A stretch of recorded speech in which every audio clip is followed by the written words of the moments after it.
of August 2025 at exactly 5 minutes past 8 p.m. local time láti Yoruba land in Africa, níbi tí a ti ń gbétò yìí wá sí ojú ìwòran gbogbo ọmọ Yorùbá nílé àti lóko. Mo kí yín pé ẹ káalẹ́ o. Tó bá jẹ́ pé lákọ̀ọ́kọ́ yín lẹ máa darapọ̀ mọ́ iléeṣẹ́ wa, bẹ́ẹ̀ dẹ̀ mọ tá à ń ṣe débí báyìí, a jẹ́ pé ẹ tí ì bá wa pàdé rí. Mo kí yín pé ẹ káàbọ̀ lórí ìkànnì wa níbí báyìí níléeṣẹ́ Koiki Media. Iṣẹ́ kan tí a gbà òun náà ni ìpolongo ìkéde òmìnira fún gbogbo ọmọ Yorùbá nílé àti ní oko. Fẹ́ni tó wà ní diaspora, fẹ́ni tó wà nínú Áfíríkà, fẹ́ni tó wà ní gbogbo ibikíbi tó lúkálukú wá bá wà títí dé Asia. Mo kí yín pé ẹ káalẹ́, ẹ káàbọ̀ sórí ìkànnì náà. Bí ẹ ṣe wá ń wọlé ní méjì mẹ́ta, àǹfààní kan tí ẹ lè ṣe fún àwa ni pé kẹ́ bá wa pe àwọn tí wọ́n mọ̀ pa ti wà lórí ètò. Ẹ bá wa sọ fáwọn tí ó jẹ́ àwọn ọ̀rẹ́ yín ní mọ́ṣáláṣí, ní church, ní gbogbo ibikíbi tí ọmọ Yorùbá ń wà pé iléeṣẹ́ yìí ó tútù jáde láti tún gbé ọ̀rọ̀ jáde o, torí ọ̀rọ̀ tó máa bọ́lẹ̀ lálẹ́ yìí, ọ̀rọ̀ tó máa jáde lálẹ́ yìí. Bó dẹ̀ ṣe ń jáde náà, a dúpẹ́ pé gbogbo ẹ̀yin tí ẹ̀ ń bá wa ká lọ lórí ètò náà lórí iléeṣẹ́ wa, a dúpẹ́ pé ẹ̀ ń bá wa pín audio, ẹ̀ ń bá wa pín broadcast wa. Eléyìí tá tún mú wá fún yín náà lálẹ́ yìí, eléyìí náà tún lágbára. Ó jẹ́ lára àwọn nǹkan tí a bá rí tí a tètè gbọ́dọ̀ address kó tó di pé ọ̀pọ̀lọpọ̀ ọmọ Yorùbá náà tó bá rí kó má dàbí ìgbà tó yẹ pé àwa náà kà á, àwa fi èsì padà sí èyí tí a mú wá fún wa. Èyí tá a mú wá fún wa lálẹ́ yìí náà kò ń ṣe tó le púpọ̀. Èyí tí ó ṣeé ṣe pé ọ̀pọ̀lọpọ̀ wa a lè ti bá pàdé, a dẹ̀ lè má ì tí bá pàdé. Ìdí tí ẹ ṣe máa darapọ̀ mọ́ iléeṣẹ́ wa náà nìyẹn, torí pé lórí ìkànnì wa mo ní international media, òun náà ní iléeṣẹ́ ìdúró lé lórí. International media kẹ̀rẹ́, gbogbo tó bá ń lọ náà ni a máa mú wá fún gbogbo ẹ̀yin tí ẹ jẹ́ olólùfẹ́ iléeṣẹ́ yìí. So bí ẹ̀yin ṣe wá ń wọlé, in tí ẹ lè ṣe fún wa náà ni pé kí ẹ bá wa pín ètò yìí kó kárí ilé, kó má jẹ́ pé ẹ̀yin nìkan lẹ máa jàǹfààní ẹ̀, torí pé ẹlòmíì náà fẹ́ jàǹfààní irú nǹkan tá à ń ṣe níbí báyìí, àmọ́ nítorí pé àwọn information tó ń jáde lórí social media, ẹlòmíì ẹ̀mí ẹ̀ ó ti sọ fún pé Nàìjíríà ò ṣiṣẹ́, bọ̀ nígbà tó bá tún rí nǹkan míì lórí social media, ẹ̀mí ẹ̀yìn á tún yí padà. Àwa dẹ̀ gbọ́dọ̀ tètè ní kíákíá, ká ṣe ní kíákíá, kó má pẹ́, ká tètè jẹ́ kí gbogbo ọmọ Yorùbá mọ̀ pé ọ̀nà kan tó ṣì kù náà, òun náà ni ọ̀nà tí bàbá wa alànà, the emeritus professor Adébánjí Akíntóyè tó là sílẹ̀ fún èmi, fún ẹ̀yin, pé ká lọ máa sọ fún gbogbo ọmọ Yorùbá o pé kò sí ọ̀nà àbáyọ kankan tó tún kù ju pé kí Yorùbá ńkọ́ kó dá dúró, Ìgbò kó dá dúró, Haúsá kó dá dúró, kí gbogbo àwọn ẹ̀yà yìí olúkálùkù wọn dá dúró. Òun náà ní iléeṣẹ́ wa tó ń sọ̀rọ̀ lé lórí, ta fi ń pè ní self-determination. Self-determination yẹn kẹ̀rẹ́ kò ń ṣe crime, kò ń ṣe crime, kò yí ọ̀pọ̀lọpọ̀ ni pé kò kí ń ṣe offense. Eléyìí ò ń ṣe pé à ń bá Ìgbò jà, à ń bá Yorùbá tí kò fẹ́ jà, eléyìí ò dẹ̀ ń ṣe pé à ń fi ohùn, à ń ta ohùn síra wa. Ohun tí a kàn sọ ni pé kí nǹkan kó bá yé wa dáadáa, tó bá dẹ̀ ti yé wa dáadáa yẹn kò ní mú wàhálà àti ìtàjẹ̀ sílẹ̀, torí pé àwọn ọmọ Yorùbá àtẹ̀ láìkì kíyàn máa tàjẹ̀ sílẹ̀, kò sí nínú blood wa. So eléyìí tí mo mú wá lálẹ́ yìí, ẹ máa farabalẹ̀ gbọ́, kò ń sọ̀rọ̀ ìjà, àlàyé la wá ṣe fún àwọn tí ọ̀rọ̀ máa kàn, torí pé Yorùbá náà ló ní ẹni mọ̀rọ̀ sọ kó máa rántí ẹni tó mọ̀rọ̀ gbọ́. Ọ̀rọ̀ tí mo dẹ̀ máa sọ yìí lálẹ́ yìí, Ọlọ́run á fún mi ṣe, mo ṣe sọ, kò ń ṣe ìjà la mú wá, a kò wá ṣe àlàyé fáwọn bàbá wa, àwọn ẹ̀gbọ́n wa, àwọn brothers wa, àwọn sisters wa, gbogbo àwọn olólùfẹ́ wa àtàwọn tó nífẹ̀ẹ́ wa, torí gbogbo èèyàn kan ló máa nífẹ̀ẹ́ nǹkan tá à ń ṣe yìí, but àwọn correction kan wà táwa bá ti rí, especially tó bá jọ mọ́ pé nǹkan tí ó fẹ́ tako àbùkù sí olóyè àti bàbá Kítóyè àti àwọn tí a jọ ń ṣe Yorùbá nation, ó ti di dandan pé irú àwọn nǹkan bẹ́ẹ̀ a gbọ́dọ̀ tètè mú wá sí ẹ̀yin ọmọ Yorùbá kẹ́yìn náà lè jàǹfààní ẹ̀, àbọ̀rọ̀ mọ̀ yẹn nísìn, so that kó má dàbí ìgbà tó yẹ pé Kóìkì nígbà tó rí ọ̀rọ̀ yẹn, kí ló dé tó jẹ́ pé wọ́n nìkan ló kà á, tó jẹ́ kí gbogbo ọmọ Yorùbá, àtẹni tó fẹ́ Yorùbá nation, àtẹni tó fẹ́ restructure, àtẹni tó fẹ́ regional government, kí gbogbo wa kájọ gbé yẹ̀wò. Òun lọ̀rọ̀ tí mo mú wá lálẹ́, èmi náà ṣe ká ní, so ìgbà tí mo dẹ̀ ká, ó ń gbóná, wọ́n dẹ̀ ní tó bá ń gbóná kíyàn tètè kó dà sílẹ̀, so that kó lè yé gbogbo wa. Òun lọ̀rọ̀ tí mo mú wá fún wa. So ká tó bẹ̀rẹ̀ ètò, bí ẹ ṣe ń wọlé, ẹ jọ̀ọ́, àní lè máa kí yín pé orúkọ yín, torí mò ń record, mo dẹ̀ fẹ́ kí record yẹn kó má máa confuse àwọn èèyàn tó bá ń gbọ́ broadcast wa lórí audio, pé kíkí àwọn èèyàn tá à ń dárúkọ ó ń pọ̀ jù, gbogbo yín náà ní máa kí ká tó parí ètò. Tẹ́yìn ò bá ti kánjú láti lọ, tẹ bá ti jókòó tì wá, gbogbo ẹ̀ náà lájọ máa yanjú lálẹ́ yìí, torí ọ̀rọ̀ tí mo mú wá lálẹ́ yìí ó ní ṣe pẹ̀lú bàbá wa, ẹ̀gbọ́n wa, brother wa tí a mọ̀ sí Professor Moyo Okediji. Bí ẹ bá lẹ́ni tó ní nọ́mbà wọn lọ́wọ́, ẹ lè pè wọ́n pé Kóìkì ti wà lórí ètò, torí ọ̀rọ̀ wọn ni mo fẹ́ sọ lálẹ́ yìí, káwọn náà lè farabalẹ̀ gbọ́. Ẹni tá nífẹ̀ẹ́ sí dáadáa, ẹni tí a ti fún ní accolade many times, àti reference sáwọn iṣẹ́ tó ń ṣe ní Amẹ́ríkà, àwọn ni mú ọ̀rọ̀ wá bá pẹ̀lú gbogbo ọmọ Yorùbá. Màá present ọ̀rọ̀ yẹn, màá fẹ́ kí gbogbo wa kájọ gbọ́. Ẹ láǹfààní àti pè wọlé nígbà tásìkò bá tó, àmọ́ ká tó bẹ̀rẹ̀ sí ju gbogbo ẹ̀ lura wọn, ẹ jẹ́ ká kọ́kọ́ sọ fún gbogbo ọmọ Yorùbá pé inú oṣù tá wà yìí, nínú oṣù tá jókòó sí yìí, a ti dá májẹ̀mú pé ọ̀rọ̀ olóyè Ìgbòho fún freedom ẹ̀, a máa pariwo ẹ̀ títí sí ìjọba lọ́rùn, pé kí lolóyè ṣe gan, kí ni ẹ̀ṣẹ̀ tá à ní pé ó fẹ́ freedom.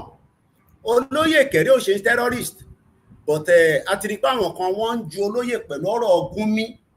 Ẹni tó bá dẹ̀ ti ń mú Gúnmi àtolóyè, á jẹ́ pé ẹ ti ń sọ pé olóyè náà ọ̀daràn ni, terrorist ni, torí Gúnmi, gbogbo wa lámọ̀ èèyàn tó ń pè ní Gúnmi. Ṣé máì tí lẹ́mọ̀ ẹ̀ kí n jẹ́ kí ọ̀rọ̀ jábọ́, ẹ̀yin ẹ farabalẹ̀ kẹ́ jókòó, kí ẹ tẹ́tí, tó bá ní data tètè lọ top up, nítorí pé ètò yìí ó máa débi tí mo fẹ́ kó dé lálẹ́ yìí, torí pé bí mo ṣe sọ, ẹ̀yin tí ẹ bá ní nọ́mbà Professor Moyo, bàbá náà ni àwòrán tẹ̀ ń wò yìí, ẹ̀yin tẹ́ wà lórí TikTok, bàbá yẹn ni ẹ̀gbọ́n wọn lẹ̀ ń wò yẹn, ẹni tó bá ní nọ́mbà wọn, àwọn náà lè jàǹfààní kọjú sórí TV, kájọ máa bá ètò yẹn lọ. Tásìkò bá tó, wọ́n lè pè wọlé, káwọn náà wá ṣàlàyé fún wa ìdí tí àwọn ṣe kọ́ńtọ́kọ̀ yìí síta gẹ́gẹ́ bí professor.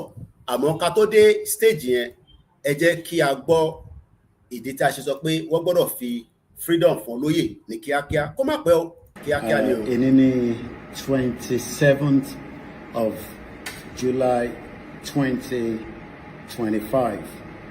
A tún fi àsìkò yìí, a fi ń rọ gbogbo àwọn ọba ilẹ̀ Yorùbá àti gbogbo àwọn tó jẹ́ àgbàlagbà ilẹ̀ Yorùbá pé kí ni bàbá wa Dr. Chief Sunday Adéyẹmọ Ìgbòho, kí ni ẹ̀ṣẹ̀ wọn tó fi di pé wọ́n lé wọn sí ẹ̀yìn odi. À ń rọ gbogbo àwọn ọba ilẹ̀ Yorùbá kábíyèsí o àṣìfìlà fún orí adé kí wọ́n dákun kó jọ̀ọ́ kó bá wa gbé ìgbésẹ̀ lórí ọ̀rọ̀ bàbá wa Dr. Chief Sunday Igboho kí wọ́n lè ní ìtúsílẹ̀ kó ní access sí àkáǹtì wọn kí wọ́n dẹ̀ lè ní òmìnira wọn ní kíákíá nítorí pé ohun tí bàbá wa Igboho ń béèrè fún kò ju pé kí ilẹ̀ Yorùbá kí ààbò kó wà lórí ẹ̀ kí gbogbo nǹkan kí ọ̀pọ̀lọpọ̀ àwọn tí wọ́n rà àǹfààní àti lọ sóko kó lè lọ sóko ìdí tí a ṣe tún béèrè pé kí ni ẹ̀ṣẹ̀ bàbá wa Dr. Olóyè Chief Sunday Igboho tí gbogbo èèyàn mọ̀ sí aka Igboho ṣá màá tún fi àsìkò yìí rọ gbogbo ẹni tí ó bá rí fídíò yìí kó bá wa fi ránṣẹ́ sí gbogbo ibi tó bá yẹ kó dé kí ó lè ní etí gbọ́ fún gbogbo àwọn tó máa láǹfààní àti gbọ́. Orúkọ tèmi náà kò tí yí padà, Ọláyọmí Kóìkì tí gbogbo èèyàn mọ̀ sí Koiki Media, bringing the world closer to your doorsteps. àti lọ mo dúpẹ́ lọ Kóìkì mo ṣàdúrà gbogbo yín bá ta ẹ̀ níra bẹ́ẹ̀ ṣe dúró sí bàbá yìí Ọlọ́run á dúró ti di ayé yìí. Yorùbá ló ṣe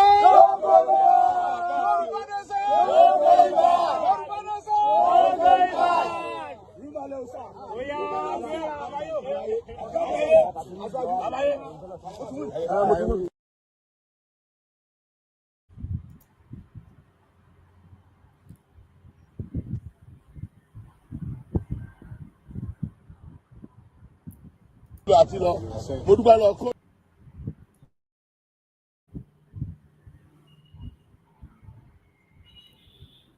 àti lọ mo dúpẹ́ lọ Kóìkì mo ṣàdúrà gbogbo yín bá ta ẹ̀ níra bẹ́ẹ̀ ṣe dúró sí bàbá yìí Ọlọ́run á dúró ti di ayé yìí. Yorùbá ló ṣe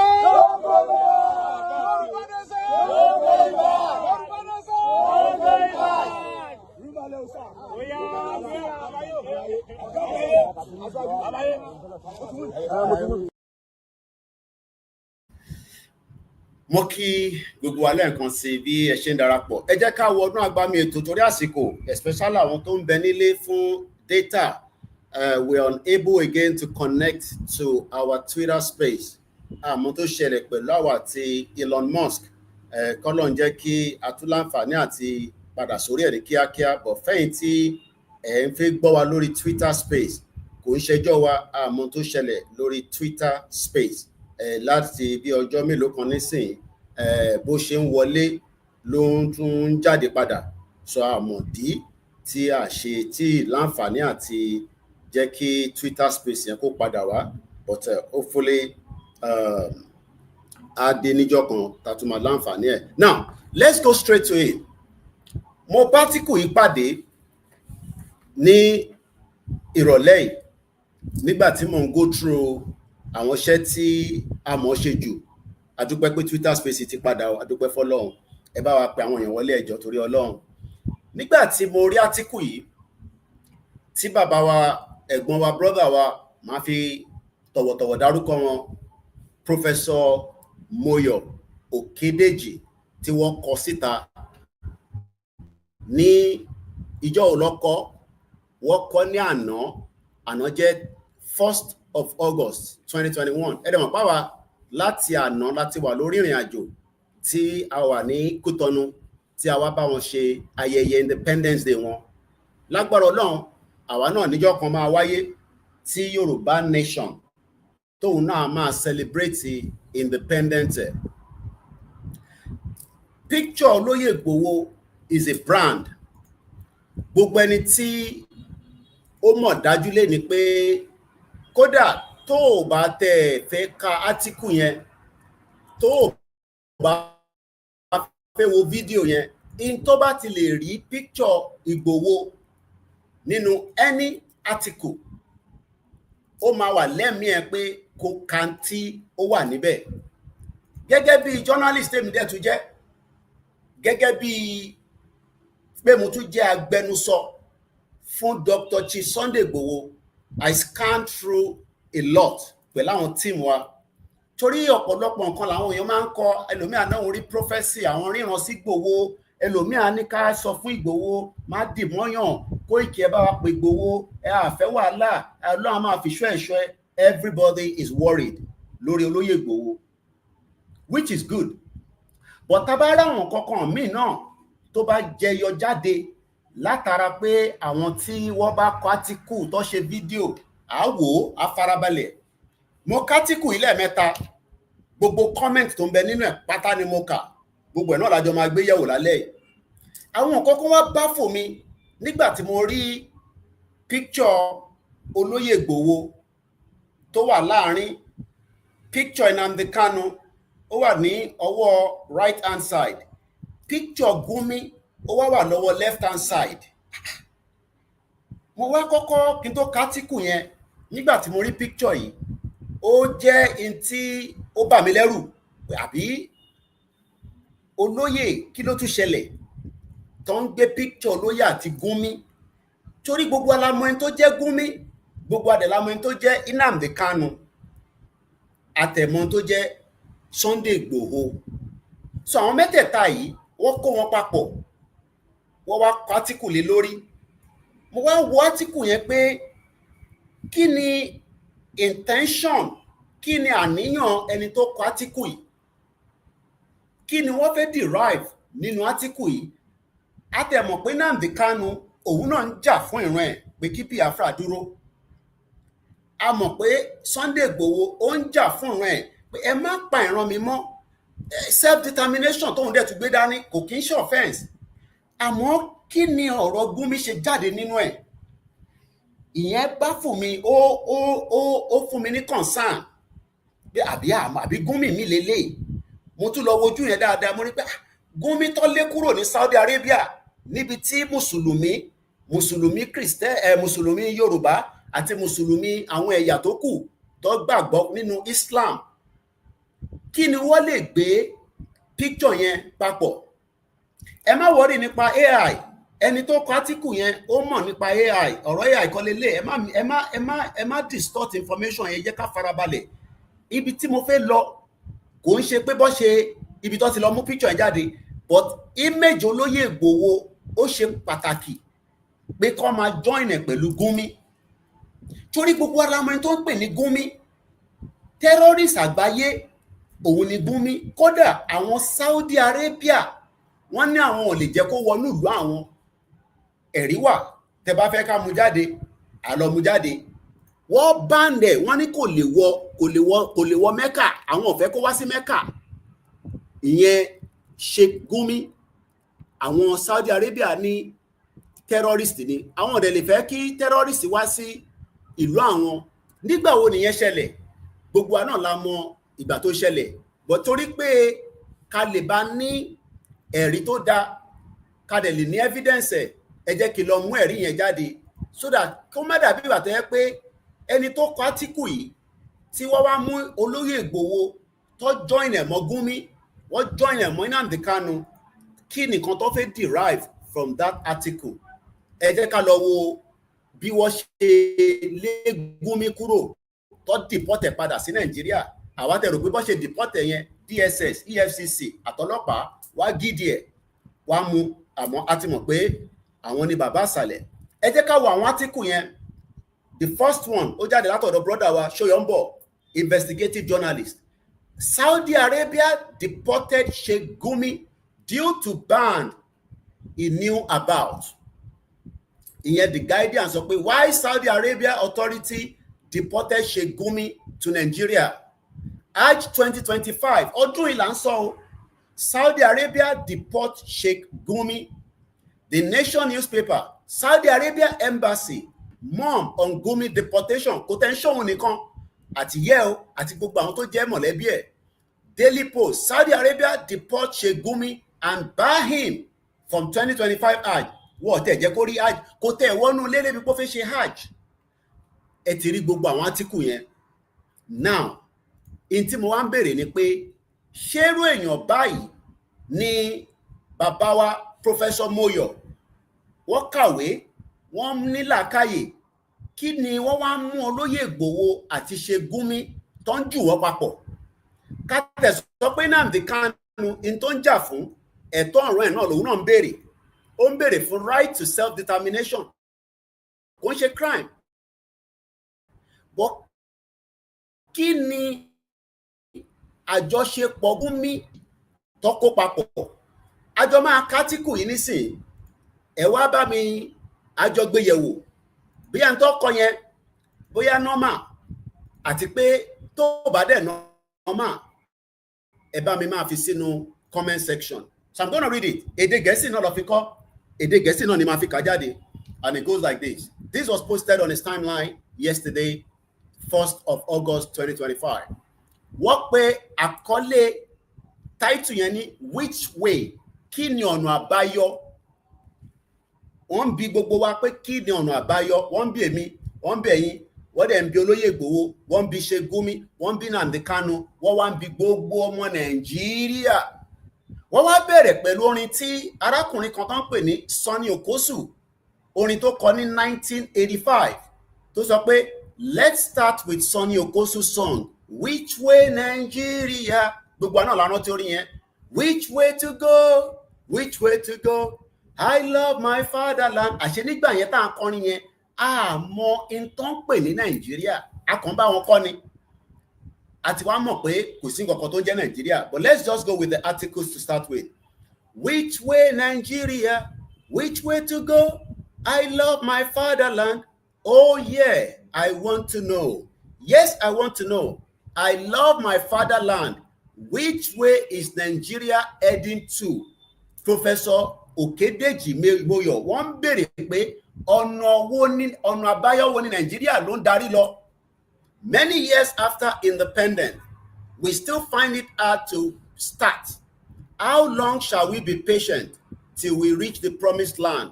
Sonny Okosun, 1985. Now, ṣé rántí pé bàbá yìí náà ni wọ́n lọ Nàìjíríà ní 2024.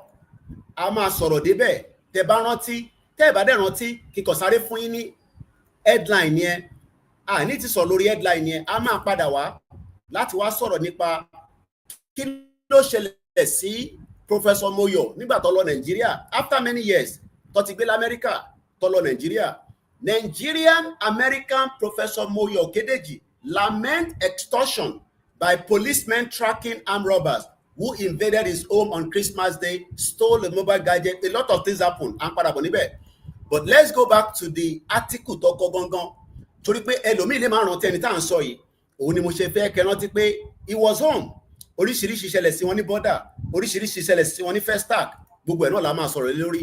But eléyìí tá fẹ́ sọ̀rọ̀ tá fẹ́ address lálẹ́ has to do with the article that he wrote himself yesterday. Let's go back to that article. Katete Kasita, I'll go through àwọn comment ẹ̀. Àwa bẹ̀rẹ̀ ṣe analysis lé lórí láti lè address issue yẹn tí wọ́n kọ síta. Let's go back. My recent visit to Nigeria convinced me that Nigeria is the greatest place to be on earth. Wọ́n ní Nigeria níbi tó dájú ní gbogbo àgbáyé láti wà. Àmọ́ lọ́wọ́lọ́wọ́ àwọn ò sí nínú Nigeria, wọ́n wà l'Amẹ́ríkà. The land is so fertile that it easily support agriculture. Wọ́n ní kódà ilẹ̀ yẹn tútù, ilẹ̀ ọlọ́ràá ni. Kódà tó bá gbìn kan kíákíá ló máa wù láì lo fertilizer. Mo kàn ń ṣàyàn gbìfọ̀ torí kò ń ṣe gbogbo àwọn ọmọ Yorùbá ló láti gbọ́ English. English ò dẹ̀ ń ṣe èdè ilẹ̀ Yorùbá. Èdè tí British force lé wa lórí ni. Ṣé máa bínú pé mò ń ṣàyàn gbìfọ̀ ẹ̀bí ṣe ń kà á. Below, the ground lies an abundance of mineral wealth that most nations envy. Pé lórí ilẹ̀ yẹn o, tó bá lọ sọ́ṣun, wàá bá góòlù, tó bá lọ sí Oǹdó, wàá bá gbogbo nǹkan mìíràn kò sílẹ̀ Yorùbá tó dé àti àwọn ẹ̀yà tó kù, wàá bá oríṣiríṣi nǹkan níbẹ̀. Wọ́n sọ pé ní South West Nigeria, ní gúúsù tọ̀dọ̀ tilẹ̀ Yorùbá, where I stayed during my visit, the land is green, lush, wonderful to behold and enjoy. There is a problem, however, a problem that keeps rearing its ugly head to terrorize everyday Nigerians who just want a good life and ethnicity. Mo fẹ́ kẹ́ dibẹ̀ yẹn mú dáadáa. Wọ́n ní gbogbo ọmọ Nàìjíríà interkọ̀fẹ́ náà ni pé ká fẹ́ ilé ayé tó da tó rọrùn. Àmọ́ our terrorize lójoojúmọ́. Àwọn wo ló ń terrorize wa? Àwọn wo là ń terrorize? Àwọn wo ló ń fi ayé ní ọmọ Yorùbá lára? Tólóyè àti Bàbá Akíntóyè fi dìde àti gbogbo ọ̀pọ̀lọpọ̀ ọmọ Yorùbá nílé àti lóko. This problem came to the fore recently with the renaming of some part of Lagos State, especially as it affects the changing of a bus stop from Charlie Boy to Bado. Wọ́n sọ̀rọ̀ nípa gbogbo àná la mọ̀ ní àìpẹ́ pé nílùú Èkó ọ̀pọ̀lọpọ̀ àwọn ilé bus stop táwọn mọ́tò máa ń dúró sí, wọ́n ń dá orúkọ yẹn, wọ́n ń yọ àwọn kan, wọ́n ń fi ti àwọn ọmọ Yorùbá sí. Táwa dẹ̀ fọwọ́ sí, èmi fọwọ́ sí, inú mi dùn bẹ́ẹ̀. Ẹni tó bá inú wọn ò dùn, ó lè lọ sí ìlú tiẹ̀ kó lọ fún lórúkọ nílùú tiẹ̀. Bọ̀ nílẹ̀ Yorùbá, ibi tó ń pè nílẹ̀ Yorùbá, gbogbo ibi tó bá jẹ́ lẹ̀, kódà àwọn tó bá lò kò bá má tẹ́ wa lọ́rùn. Ọmọ Yorùbá sì ni wọ́n. Àfẹ́yà kankan kó máa jẹ́ bus stop nílẹ̀ Yorùbá.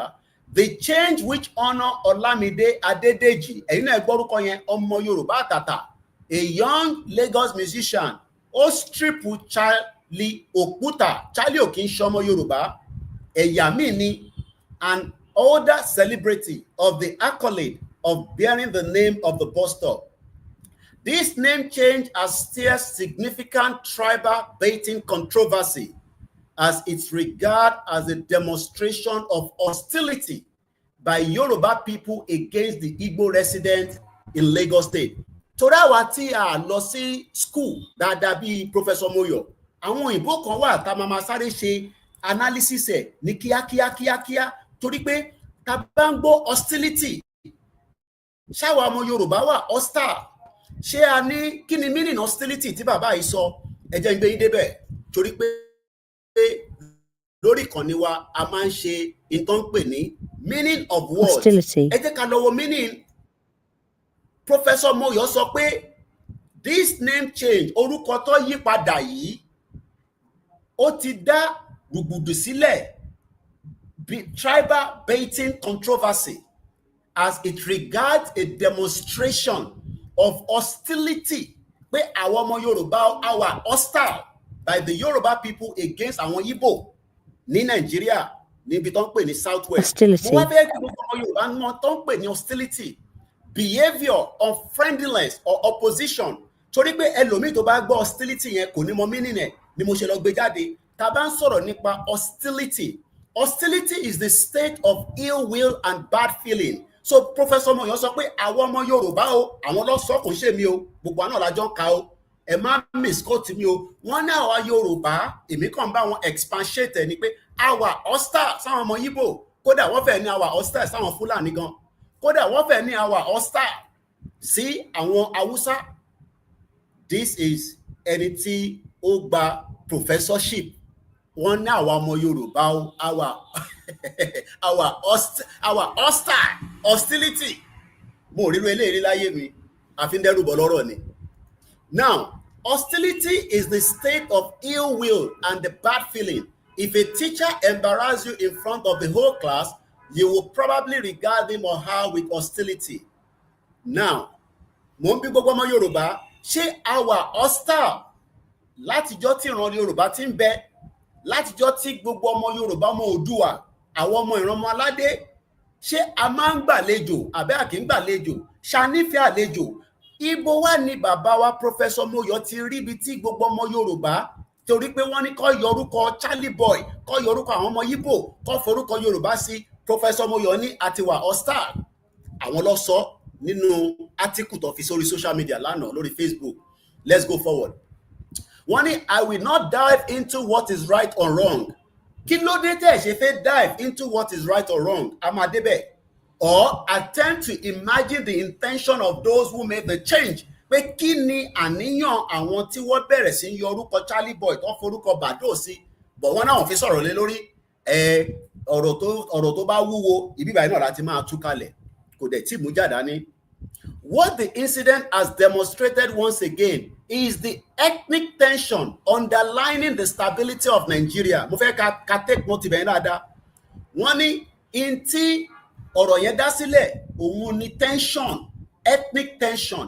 Láti ìgbà wo la dẹ̀ ti ń sọ̀rọ̀ nípa a kì í ṣe ẹ̀yà kan náà, a kì í ṣe lédè kan náà, ẹ lè jẹ́ kí Igbo kó wá máa ṣe gàràgàrà lórí ilẹ̀ wa.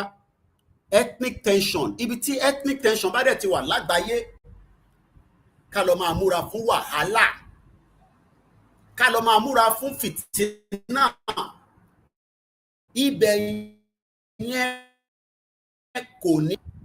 Ethnic tension refers to a state of unease, suspicion. Tá bá ra ọtí nísìn nílẹ̀ Yorùbá, a máa bèrè pé ṣé kò ń ṣe pé àwọn ọmọ Igbo ló ṣe fake bélìsì tí mo fẹ́ mu yìí, oògùn tí mo fẹ́ consume yìí, ṣé kò ń ṣe pé fake ni, ṣé kò ń ṣe pé Fúlàní ní àníyàn láti fẹ́ gbalẹ̀ wa. Yes, a máa wà tension pẹ̀lú àwọn ẹ̀yà tájọ́ ń gbé yìí. Ìdí tá ṣe ń sọ fún gbogbo ọmọ Yorùbá pé lórí ìkànnì yìí ẹ gbọ́dọ̀ máa jókòó sí bíbá, torí ìkànnì yìí ní ibi tó ti máa jẹ́ kí ẹ̀mí ẹ kúrò lára Nàìjíríà. Bọ́ tí àwọn pòfẹ́sọ̀ báyìí bá fi ọ̀rọ̀ síta tá a bá tètè takulẹ̀, ṣe ni ọmọ Yorùbá ní òun kúkú ti sọ. Àwọn gbogbo ọmọ Yorùbá ló wà against Igbo. So ethnic tension refers to the state of unease, suspicion, or hostility between different ethnic groups within the society. It can manifest as discrimination, prejudice, or even violence, often stemming from competition from resources, political power, and cultural dominance. For many years, làwọn Fúlàní fi dominate ilẹ̀ Yorùbá. Pé Tinubu gbàjọba láàrin ọdún méjì, ara ti ni wọ́n. Àwọn endorse Tinubu, but the fact that Tinubu ló wà lórí ibẹ̀, ara ni wọ́n. Ìyẹn náà la ṣe ń sọ fún Jagaban pé padà máa bọ̀ nílé èyí tó ṣe tó. So mo fẹ́ kí a túbọ̀ padà sínú ọ̀rọ̀ tá à ń bá lọ. Mo kàn ṣe àwọn analysis kékèké lórí, but mo ti bá ṣe analysis bí ṣe lọ, tí bá máa padà mo ní straight a lè yí àwọn ọ̀pọ̀lọpọ̀ àwọn èèyàn. Gbogbo iná ọ̀dẹ̀lẹ̀ máa dá sí lálẹ́. Ẹ jọ̀ọ́ torí Ọlọ́run ẹ bá mi pín ètò yìí. Ẹni tó bá mọ Professor Moyo, eléyìí ṣe pé mo wá bá wọn jà, èmi wá ṣe analysis lórí nǹkan tó sọ, torí the fact pé mo tẹ̀ rí tó gbé picture Ìgbòho àti Gumi, mo ì tí débẹ̀ yẹn, torí pé èmi ò mọ tí bàbá yìí rò tó wá fẹ́ join Ìgbòho tiwa, Ìgbòho òòṣà, Ìgbòho Elédùmarè pẹ̀lú Gumi láti bo síbo, from where to where. Now let's go back. Mo ní ibi báyìí gbogbo ẹ̀yin tí ẹ bá wà against Yorùbá nation, any right, but ẹ má compare Ìgbòho pẹ̀lú ṣe Gumi, torí Gumi is a terrorist. Gbogbo ọmọ Nàìjíríà mọ̀ pé terrorist ni, so you cannot use Ìgbòho and talk about Gumi. Tẹ́ bá tẹ̀ ṣì fẹ́ sọ̀rọ̀ nípa Nnamdi Kanu, even gan ìwọ̀nba díẹ̀ náà ni, because Nnamdi Kanu in tó ń ṣe ọ̀tọ̀, self-determination in tí Ìgbòho ṣe ọ̀tọ̀, but the fact that Gumi that is a terrorist lẹ wá join pẹ̀lú Ìgbòho, we will not agree with you. Kódà bàbá nífẹ̀ẹ́ yín dáadáa, a máa jáde láti wá tákùlẹ̀, which is exactly what I'm doing right now. One might go on and say, it is a clear at this point that it is difficult to create different nations out of Nigeria. Ẹ̀yin ọmọ Yorùbá, mo fẹ́ ká dìbẹ̀ yẹn mú dáadáa. Ṣé níbi tó sọ̀rọ̀ nígbà mo fẹ́ jẹ́ ká tó bá lè kọ sílẹ̀. Wọ́n ní ó máa kí ni difficult, ó máa le koko láti lè yọ ìlú jáde kúrò nínú Nàìjíríà. Ọ̀rọ̀ yẹn ò fẹ́ yé mi o. Ọ̀rọ̀ yẹn ò fẹ́ yé mi. Professor Moyo, ibi báyìí tẹ́ kọ yìí, ẹ gbọ́dọ̀ sì jáde kẹ́ wá bá wa ṣàlàyé ẹ̀. Ṣé rí ibi tẹ́ kọ gangan níbí báyìí, ẹ jẹ́ n pin ẹ̀ mọ́lẹ̀ fẹ́yìn tẹ́ wà lórí comment section. Ṣé rí ibi tẹ́ kọ yìí gangan, ó máa nídìí ọ̀pọ̀lọpọ̀ àlàyé lẹ máa wá ṣe fún àwọn ọmọ Yorùbá pé it will be very difficult. Wọ́n ní it is clear at this point, nítorí pé wọ́n ní kó change títì kó gbé Yorùbá sí, pé at this point ó máa difficult to create a different nation out of Nigeria. Nítorí ẹ mọ̀ pé àwọn kàwé, àwọn ò kàwé, ìyẹn náà lọ ṣe máa ń sọ pé Ìgbòho lọ sí school, Ìgbòho kàwé, kò wà educated.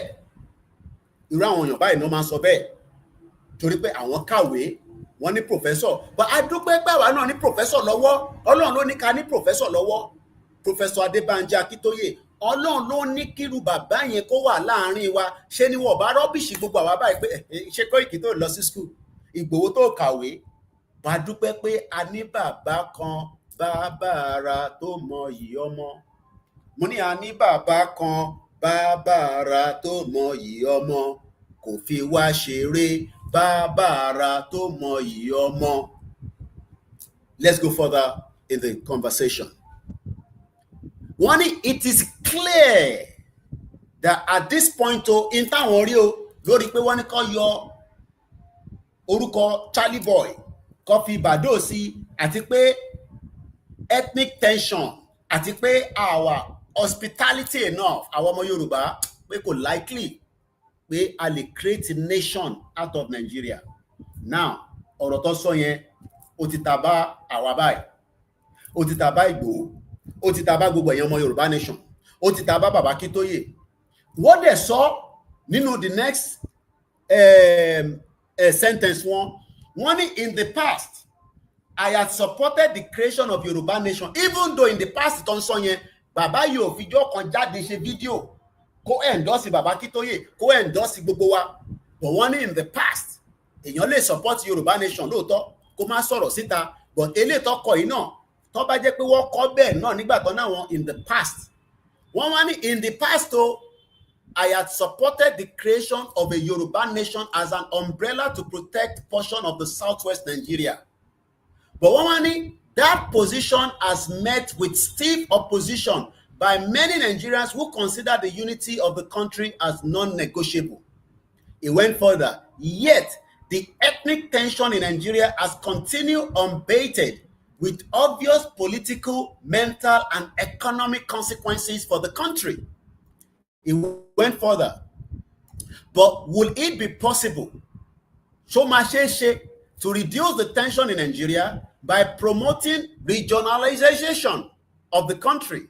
We can see regional government in which each geographical region is granted a form of autonomy to operate politically, economically, military, and cultural under a broader umbrella of Nigeria. Cherry Professor ní ká ṣì wà lábẹ́ Nigeria, àmọ́ ká lọ ṣe regional government. Machine. You wonder how many of them like this tó wà ní America, tó wà ní Europe, tó wà ní Nigeria, à ń pariwo pé kí ìran Yorùbá bọ́ nínú wàhálà. Wọ́n ní knowledge, wọ́n mọ article kọ, wọ́n ní ká wà lábẹ́ one regional government, ká wá ṣì wà lọ́ndà one umbrella Nigeria, kò dé ní wá sí tension mọ́, àbí? Let's continue the article. Could we use the present political structure in Nigeria to effect such transition? Ẹ wá farabalẹ̀ gbọ́n tí bàbá ìwá suggest.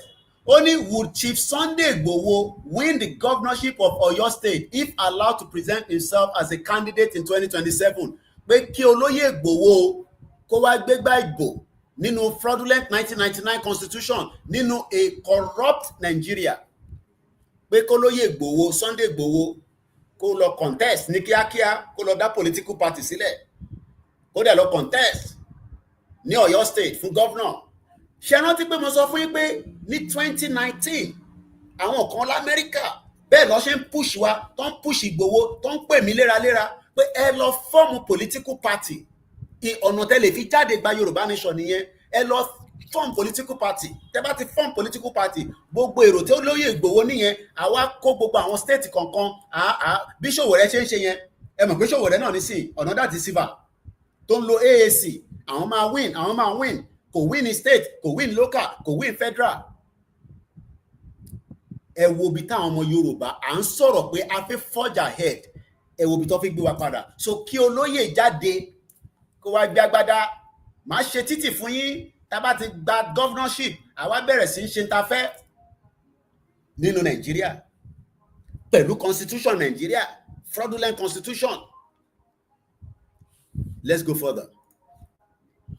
What one would Professor Adebanji Akintoye win governorship of Ekiti State? Pé ṣé kí bàbá Akintoye náà gbé Bible, bàbá 90 years old, tó ní kírun ẹ̀ jábọ́, kírun ẹ̀ kó túlẹ̀, kó sún kíákíá, kó sá lọ kúrò ní Nàìjíríà. Wọ́n ní kí bàbá Akintoye náà ṣé tó bá gbé Bible ní Ekiti, ṣé wọ́n máa win ní election l'Ekiti? Would Professor Adebanji Akintoye win governorship of Ekiti State? Question mark. Wawani, would Nnamdi Kanu win the governorship of Abia State? Could this strategy of using the present political structure to engender change be effect in moving towards a regional reconfiguration of Nigeria? Kí ló mean by reconfiguration? Ṣé láwọn tó kàwé àwọn òyìnbó kan wà tí wàá máa lò tó máa fẹ́ máa dàyàn lórí irú, so àfi táwa bá padà lọ sínú dictionary ká lọ wo kí ni meaning ni reconfiguration according to English. Reconfiguration tó mean ni pé the arrangement of part or element in different form, figure and combination. Wọ́n ní reconfiguration. Let's go further. Or will Nigeria continue to weather this ethnic divisionalism and tension within a unitary system, a divisionarism that has denied the country opportunity to reach its true and natural potentials, with question mark? It is important to emphasize that geographically, Nigeria is still one of the best real estate in the world. Professor Moyo Okediji, wọ́n ní Nàìjíríà tí àwa ń pariwo pé kò dáa, tí David Lamy tó ní Nàìjíríà máa dá ní 2075. Wọ́n ní it is important pé káwọn sọ fún gbogbo ọmọ Yorùbá o pé Nàìjíríà yìí o òun ni oh my Lord. Ọlọ́mà ló ní káwa má kàwé báyìí. Wọ́n náà pàwọn tó kàwé, ó náà pé lódì ló máa ń kàwé yẹn sí. It is important to emphasize that geographically, Nigeria is still one of the best real estate in the world. But US làwọn gbé, àwọn gbé ní Nigeria. Hallelujah. Hallelujah. Let's go further. But is the present political structure stultifying the growth of Nigeria? When you attempt to propose one solution, they shut you down, yelling, tribalist, bigot, irrelate missionisi. Now, the question is, gbogbo tọ́tọ̀ ẹ̀kọ́ yìí, kí lẹ wá gbé picture Gumi tẹ́jú sínú article tẹ́kọ̀ yìí? I believe you are sending a message. And send the message kan as international world, because by putting Igboho in the middle, Nnamdi Kanu to the right, Gumi to the left, kini intention yi gongon? Because I don't think the article that you put out is the true intention, but I'll leave that until I get a response back from you before I come out again and respond back to you. Torí pé àmọ́ bí tí àwọn èèyàn báyìí, àmọ́ bí tí ẹ bá kọ àwọn kan báyìí, àmọ́ kí ni àníyàn yín kẹ́ tó gbé jáde. Because all you have written now in this article, and I'll read it again, mo dẹ̀ fẹ́ ká farabalẹ̀, I will not do any analysis, I'm going to read it. You refuse to mention Gumi at any point in this particular write-up, yet you put Igboho's picture next to Gumi. Wọ́n ní ó ń fi Kanu àti Igboho as terrorists. Oh my God. Àwọn dẹ̀ ti sọ pé lórí ìkànnì wa, àlàyé la máa ṣe, à ń búyàn ní bíbá mọ́. Why have you joined Igboho, Kanu and Gumi picture together? Because kọ̀ọ̀kan nípa Gumi pé Gumi should be the governor of somewhere in the north. Yet, pé Nnamdi Kanu kó lọ jẹ governor, pé Igboho, tún lo Bàbá Kítóyè. Kí ni àníyàn yín lórí article ìgangan? Kí ni image tẹ́ fẹ́ present international community? Professor Okediji Moyo, ẹ̀yin là ń bá wí sà. Bí a tẹ́ bá tún lè bá wa kọ article mi síta, I'll be watching, monitoring your timeline for the next 48 hours. Because I know that this broadcast will reach out to you, and I know you're already either watching or you will have no choice to sit down and watch this. I am not here to come and cause trouble. Àwa ń béèrè ìbéèrè ni. Because everybody in the world knows that Gumi is a terrorist, and you have joined Igboho and Nnamdi Kanu with Gumi, that is a terrorist. That for us is something that we are really, really worried. Ó jẹ́ kan tí ó worry mi pé Professor Moyo, ẹ̀yin tẹ́ ń wò lẹ́yìn tẹ́yìn, bàbá yìí ló ń pè bẹ́ẹ̀, bàbá tí ó wà lẹ́yìn mi lórí TikTok, ẹ̀yin tẹ́ wà lórí, this is the man that we're talking about. Sorry, yeah, well, you will not see his face properly. Let me add his face to the image here so that you can see him properly. That is in there. It's going to come up in a minute. So found T Wawa Lori Instagram. Call him anytime, sorry. The picture is going to change in a minute. That is the man that we're talking about. In case you don't know him, his name is Professor Moyo. That is in there. Why have you decided to put Igboho in the same bracket with Gumi? I am seriously shocked by a learned person like you. Why have you started something that you might not end up to finish? Because I believe all other medias would have to pick on this at some point. Kí ló dé tẹ́ fẹ́ tẹ́ like tẹ́ fi wá fawọ́ ara yín fa wàhálà? Àgbàlagbà nìyín. Tẹ́ bá tẹ́ wá kọ átíkù tẹ́ kọ yìí, because gbogbo átíkù tí mo kà ẹ́ nísìn, bí a tá bá tún kà, I don't see anywhere I see Gumi mentioned, but you decided to put Igboho's picture and Nnamdi Kanu, two fighters. Àwọn tó ń béèrè fún ẹ̀tọ́ ọmọ ìlú wọn, ẹ má pa wá, ẹ má ṣe this, and you decided to go and put the picture of Igboho and join it together and put an article next to it.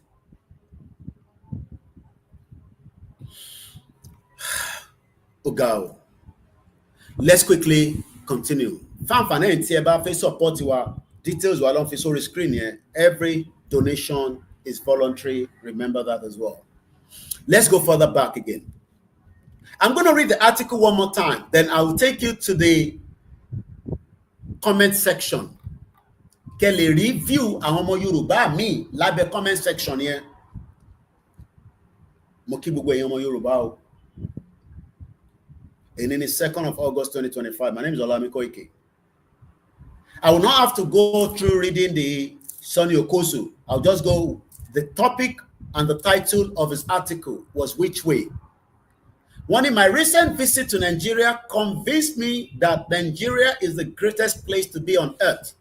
The land is so fertile that it easily supports agriculture. Below the ground lies an abundance of mineral wealth that most nations envy. In the southwest Nigeria, where I stayed during my visit, the land is green, lush, and wonderful to behold and enjoy. There is a problem, however, a problem that keeps rearing its ugly head of terrorize everyday Nigerians who just want a good life and ethnicity. This problem came to the fore recently with the renaming of some part of Lagos, especially as it affects the changing of a bus stop from Charlie Boy to Bado. The change, which honors Olamide Adedeji, a young Lagos musician, stripped Charlie Okuta, an older celebrity, of the accolade of bearing the name of the bus stop. This name change has stirred significant tribe-baiting controversies at its regard as a demonstration of hostility by Yoruba people against the Igbo residents in Lagos. I will not dive into what is right or wrong, or attempt to imagine the intentions of those who made the change. What the incident has demonstrated once again is the ethnic tension underlining the stability of Nigeria's state. It is clear at this point that it is difficult to create different nations out of Nigeria. In the past, I had supported the creation of Yoruba Nation as an umbrella to protect the portion of the southwest Nigeria. That position has met with stiff opposition by many Nigerians who consider the unity of the country as non-negotiable.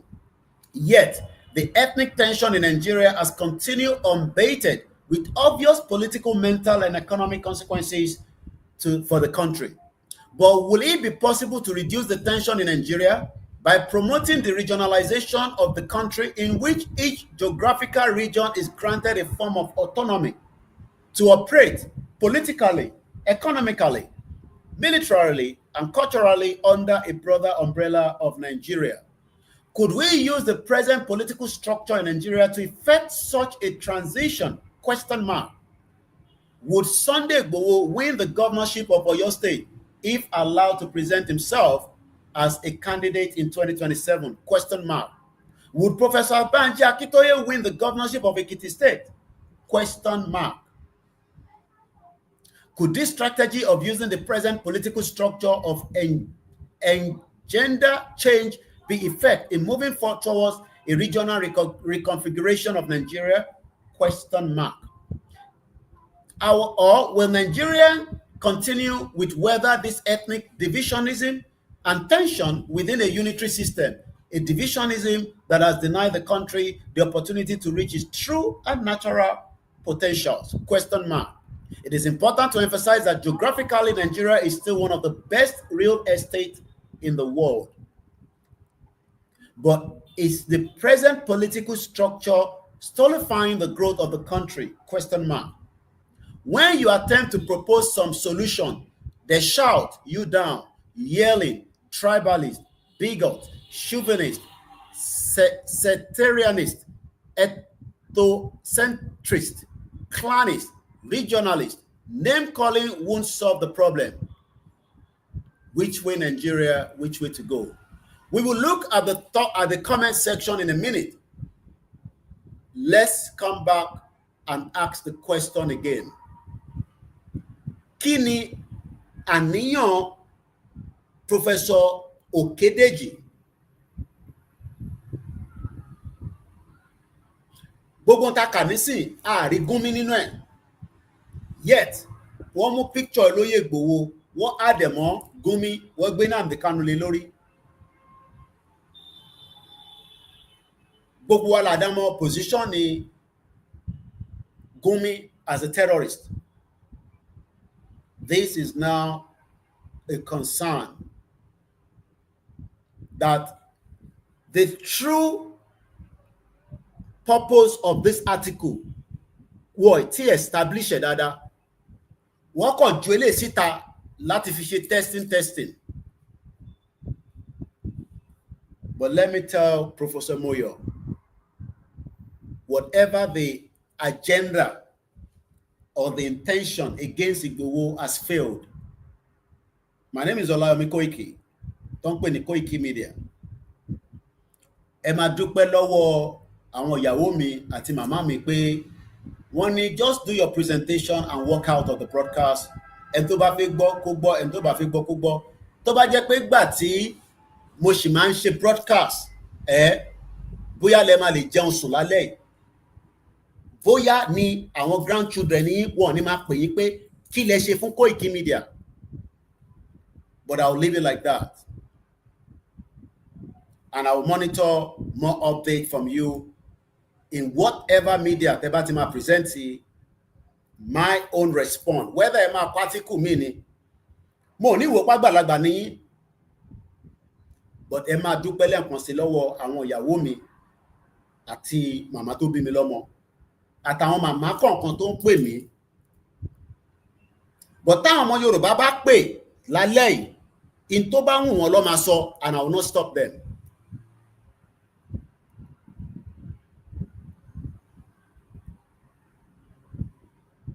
Kò ń ṣerú ẹ̀yin lẹ máa sọ̀rọ̀ báyìí jáde. Gbogbo tẹ́kọ lálẹ́ yìí nísìn tẹ́kọ lánàá ta kà síta yìí. Mention Gúnmi, yet ẹ gbé picture Ìgbòho ẹ jùmọ̀ ti Gúnmi. Gbogbo èèyàn dẹ̀ ló mọ̀ Gúnmi lágbàáyé pé terrorist ni. Ṣé ẹ ń sọ pé Ìgbòho náà ti di terrorist ni àbí terrorist ni? Ṣé ẹ ń try láti portray Ìgbòho sí Amẹ́ríkà? Torí àìtí ìdágbére pé Ìgbòho ń lọ Amẹ́ríkà. Ṣé ẹ ń present kankan sílẹ̀ fún American government pé arákùnrin yìí tó náà ń jà fún self-determination kó lọ ṣe governorship? Torí pé torí ọ̀rọ̀ yẹn kò yé mi ní sáà. Ìyẹn mo ṣe ní èmi ò mú jà wá, èmi wá béèrè ọ̀rọ̀ lọ́wọ́ yín ni sà.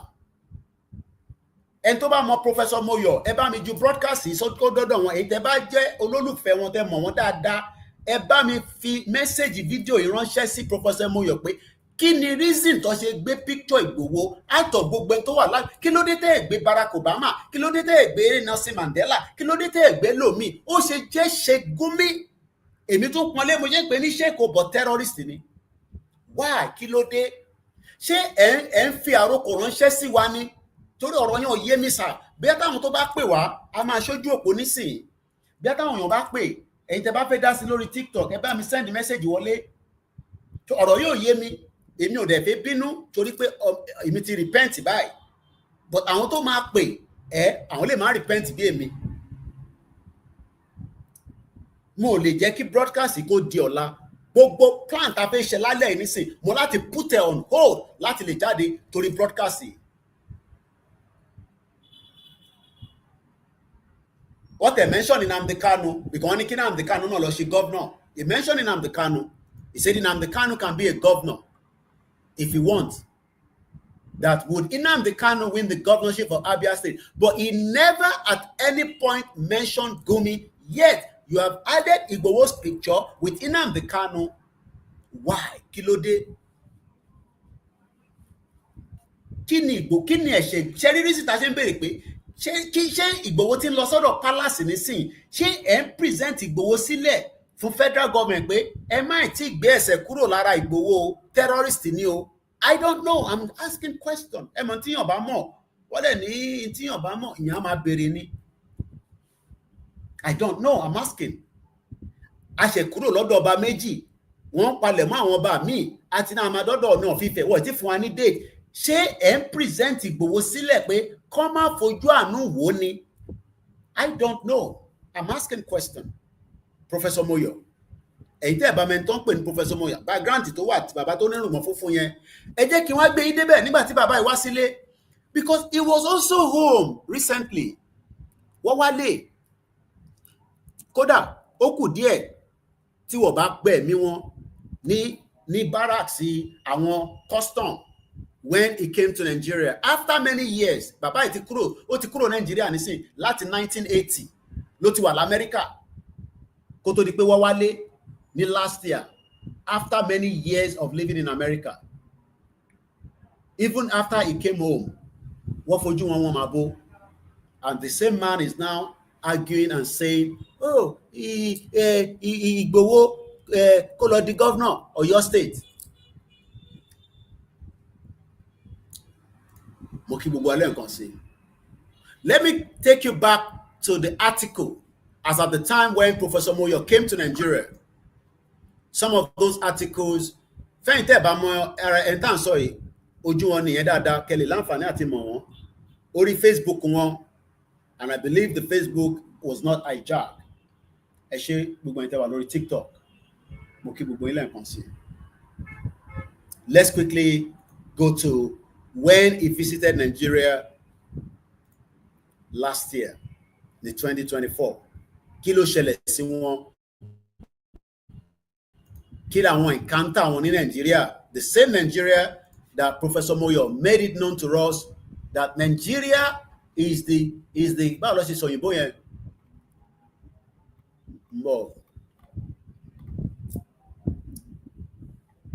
Mo kí gbogbo èèyàn wa.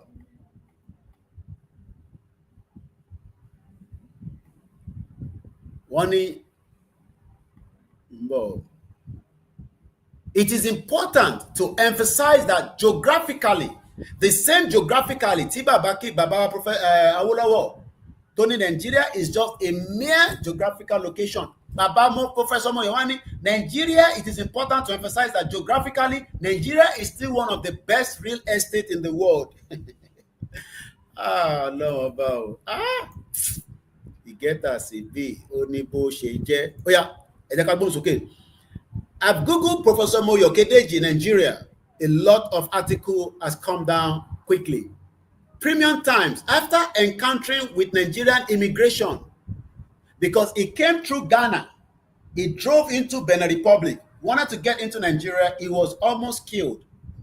Ó kù díẹ̀ wọ́n bá gbẹ̀mí ẹ̀. Professor Moyo. He was almost killed when he came to Nigeria last year. Àwọn kan lórí TikTok ni wọ́n ní bí bàbá yẹn fẹ́ appointment lọ́wọ́ Tinubu to one present Igboho Tiwa as criminal. Okay. Punch newspaper, immigration probes alleged extortion of the US-based lecturer. Ọ̀jọ̀gbọ́n ni, lecturer ni. Ẹ bá mi make sure pé pín ètò yìí, ó wà very, very important. US-based don't recount ordeal at the hands of Nigerian immigration and police officer, Premium Times. I think it was even in 2023 he came home. Let's look at this Premium Times quickly. Ẹ jẹ́ ká sáré kà. Please share this program and invite others to do so. My name is Moyo Okediji, one out of the many Yoruba people that want a free, true, independent out of Nigeria, just like the Scottish people. I'm a baby, Kemi Badenoch. Only I am not ever in Nigeria. I don't want to have anything to do with Nigeria. It becomes Osobe, Kemi Nigeria, Nigeria, I don't want to identify with it ever again in my life. I don't identify as Nigeria.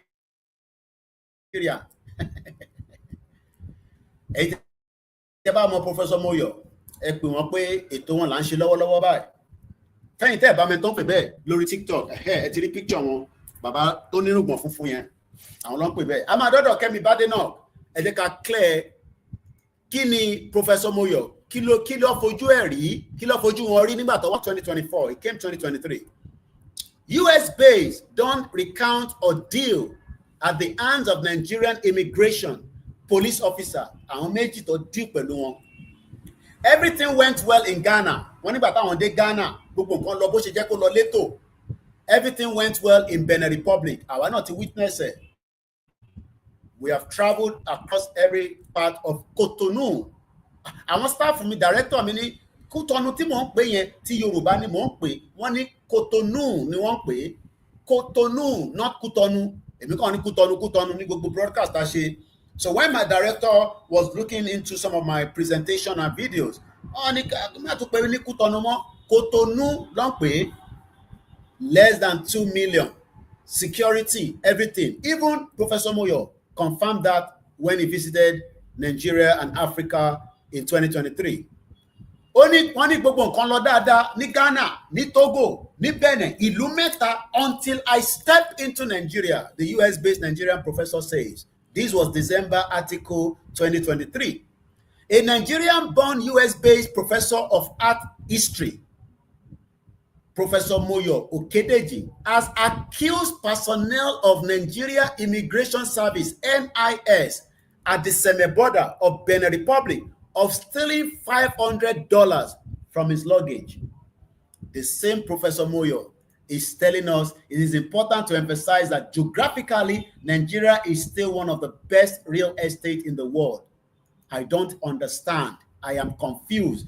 Just 2 years ago, Professor Moyo, ẹ̀yin náà lẹ́ ń complain nípa Nigeria. Ṣé Nigeria tẹ́ complain nípa yẹn? Ṣé lẹ́yìn ìgbà tẹ́ dé America? Ṣé Nigeria yẹn ti wá dání? Because I have been to Nigeria. I have been to Nigeria. I am still in Africa. So I am confused. Ìyẹn mo ṣe ń béèrè pé what actually is your true agenda surrounding this information that you are putting out to the public? When people are saying that they are not Nigerian, you are defending Nigeria and asking Igboho,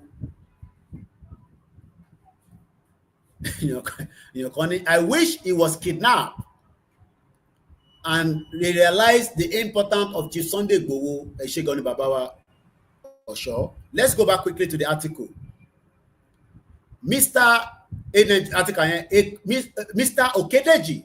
Now, this is where I tell many of you, and you can criticize, and passport, he has a Nigerian passport that allows him to get into Africa, but when he's going back, he has his United States citizenship passport. It's a dual citizenship. As he's carrying a Nigerian passport, he has also, I believe, because he mentioned that he was going to do, I think out of the article that I read then, So where visa I don't know, but the fact that is a dual citizenship. So tell me about so I am a dual citizenship. I have a Yoruba passport. Why are you complaining about it? Why are you upset that we have decided that we want to call ourselves an indigenous of Yoruba and we have that passport too? Even if that passport doesn't take us anywhere, it is still our passport and we should celebrate it rather than condemn and criticize it for those that are doing so. Mr. Okediji Moyo, a dual citizen of Nigeria and United States, on Tuesday evening, chronicled his ordeal at the hands of Nigeria immigration and the police officer as he journeyed from Ghana by road into Nigeria.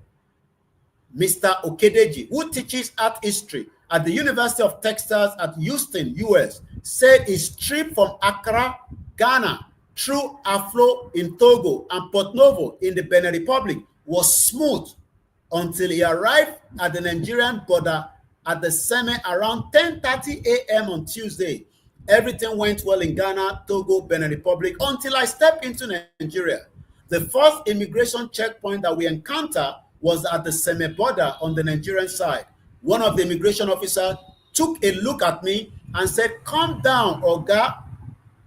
To cut the long story short, they robbed me, $500 from me, Mr. Okediji said on his Facebook page.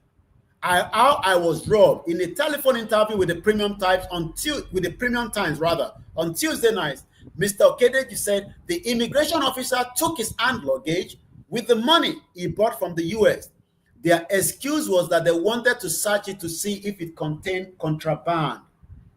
He said the officer asked for his Nigerian passport, which he admitted had expired. Yes, I know that he said something about his passport. The officer said it was an offense for me to enter the country with an expired passport. I apologized, but they wanted none of that. They said I had to settle them. They had my wallet containing the money I brought to spend in Nigeria. They saw two $20 notes, and I said I need to give them this note, otherwise they will seize all the money in the wallet. And they take me to their office to make a statement. The distraught academic said he eagerly gave the immigration officer $40. They gave me back my things, but when I counted my money later, $500 was missing. The same professor is talking about Nigeria is a fantastic place. When contacted by our reporter on Wednesday, the spokesman for the Nigerian Immigration Service, blah, blah, blah, blah, blah. So you got the gist. This was just in 2023. This man was almost killed, robbed of his hard-earned money. But the same man today is coming back to say Igboho should contest for governorship and Nigeria is a good place. But the most important part is he decided to use Igboho's picture along with Nnamdi Kanu. Yeah, I did a full program in support of why he was almost killed. We did a good program. So if I come out tonight and anybody say, I have the right to respond back to his article or whatever he wrote on the Facebook. Especially it pertained to Yoruba Nation. We're not asking him to support it. He said he asked before, they support more. But the fact that he's asking Igboho to become the governor, and he's also saying Igboho is a terrorist, because you add terrorist to Igboho, you are indicating that Igboho is a terrorist. What a great time to be alive. At least we know who is who. And record will judge every single one of us. Record will judge every one of us. Let's move swiftly forward and read some of the comments that came under that post. Quite a few number of comments. I will say as much as what we can read out of it. Eleni, if we should call AA, both Charlie Boy and Bado aren't typical example of what Lagos metropolis of today should want to showcase. Charlie Boy seems a cross-dresser, calm, whatever, though full of talent. is somehow portrayed seemingly dark side of some sort. Bado, well-talented and successful, but a music producer by him is all about ass, breast, money, careless, reckless, vulgar lyrics, misuse of expression that promote negative vibes to the youth, adding no value to the society. So what is the problem? Erase both of them and name the street whatever. Integrity Street, Righteous Street, Honesty Street, Clarity Street, blah, blah, blah. Professor Moyo replied back under that post. My brother, you nail it, Jare. What is the intention? Follow response. This is him now replying back to some of the comments on his Facebook yesterday. Only my brother, you nail it, Jare. I love both Charlie Boy and Bado, but I don't like either of them too much. The issue, however, is not about them. Name the bus stop Unity bus stop. It still doesn't stop the ethnic tension that daily grows in Nigeria. There was another reply. Opolore Kunidaru, you make sense, walai. The next person came up again. Olademiji Baderu Sokwe, creating different nations is one of the easiest things to do in the world. It takes a single proclamation and a single day. Absolutely easy. It is all about the mindset, the willpower, and over matter. Ejagbo replied, Professor Moyo. He says, and I quote, if it were so easy to create different nations out of Nigeria, it would have been done already. There was a reply back by Shoyonde Oluwagbenga. Olodumare did not create Yoruba to be an ethnic group or tribe. Emma will point to Awolopolo, and to she professor, but she that professor alone. Olodumare did not create Yoruba to be an ethnic group or a tribe that would be under any country. No, we were being created by Olodumare to be a sovereign nation that will liberate the entire black race.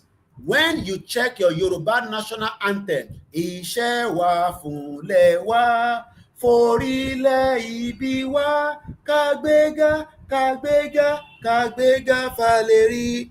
Ìgbàgbọ́ wa ni pé bá ti bẹ̀rù làbọ̀ mọ́, ká ṣiṣẹ́, ká ṣiṣẹ́, ká ṣiṣẹ́, ká jọlá, ìṣọ̀kan àtòmìnira.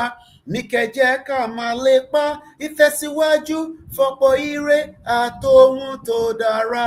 Ọmọ Oòduà dìde bọ́ sípò ẹ̀tọ́ rẹ̀, ìwọ ni ìmọ́lẹ̀ ògo adúláwọ̀.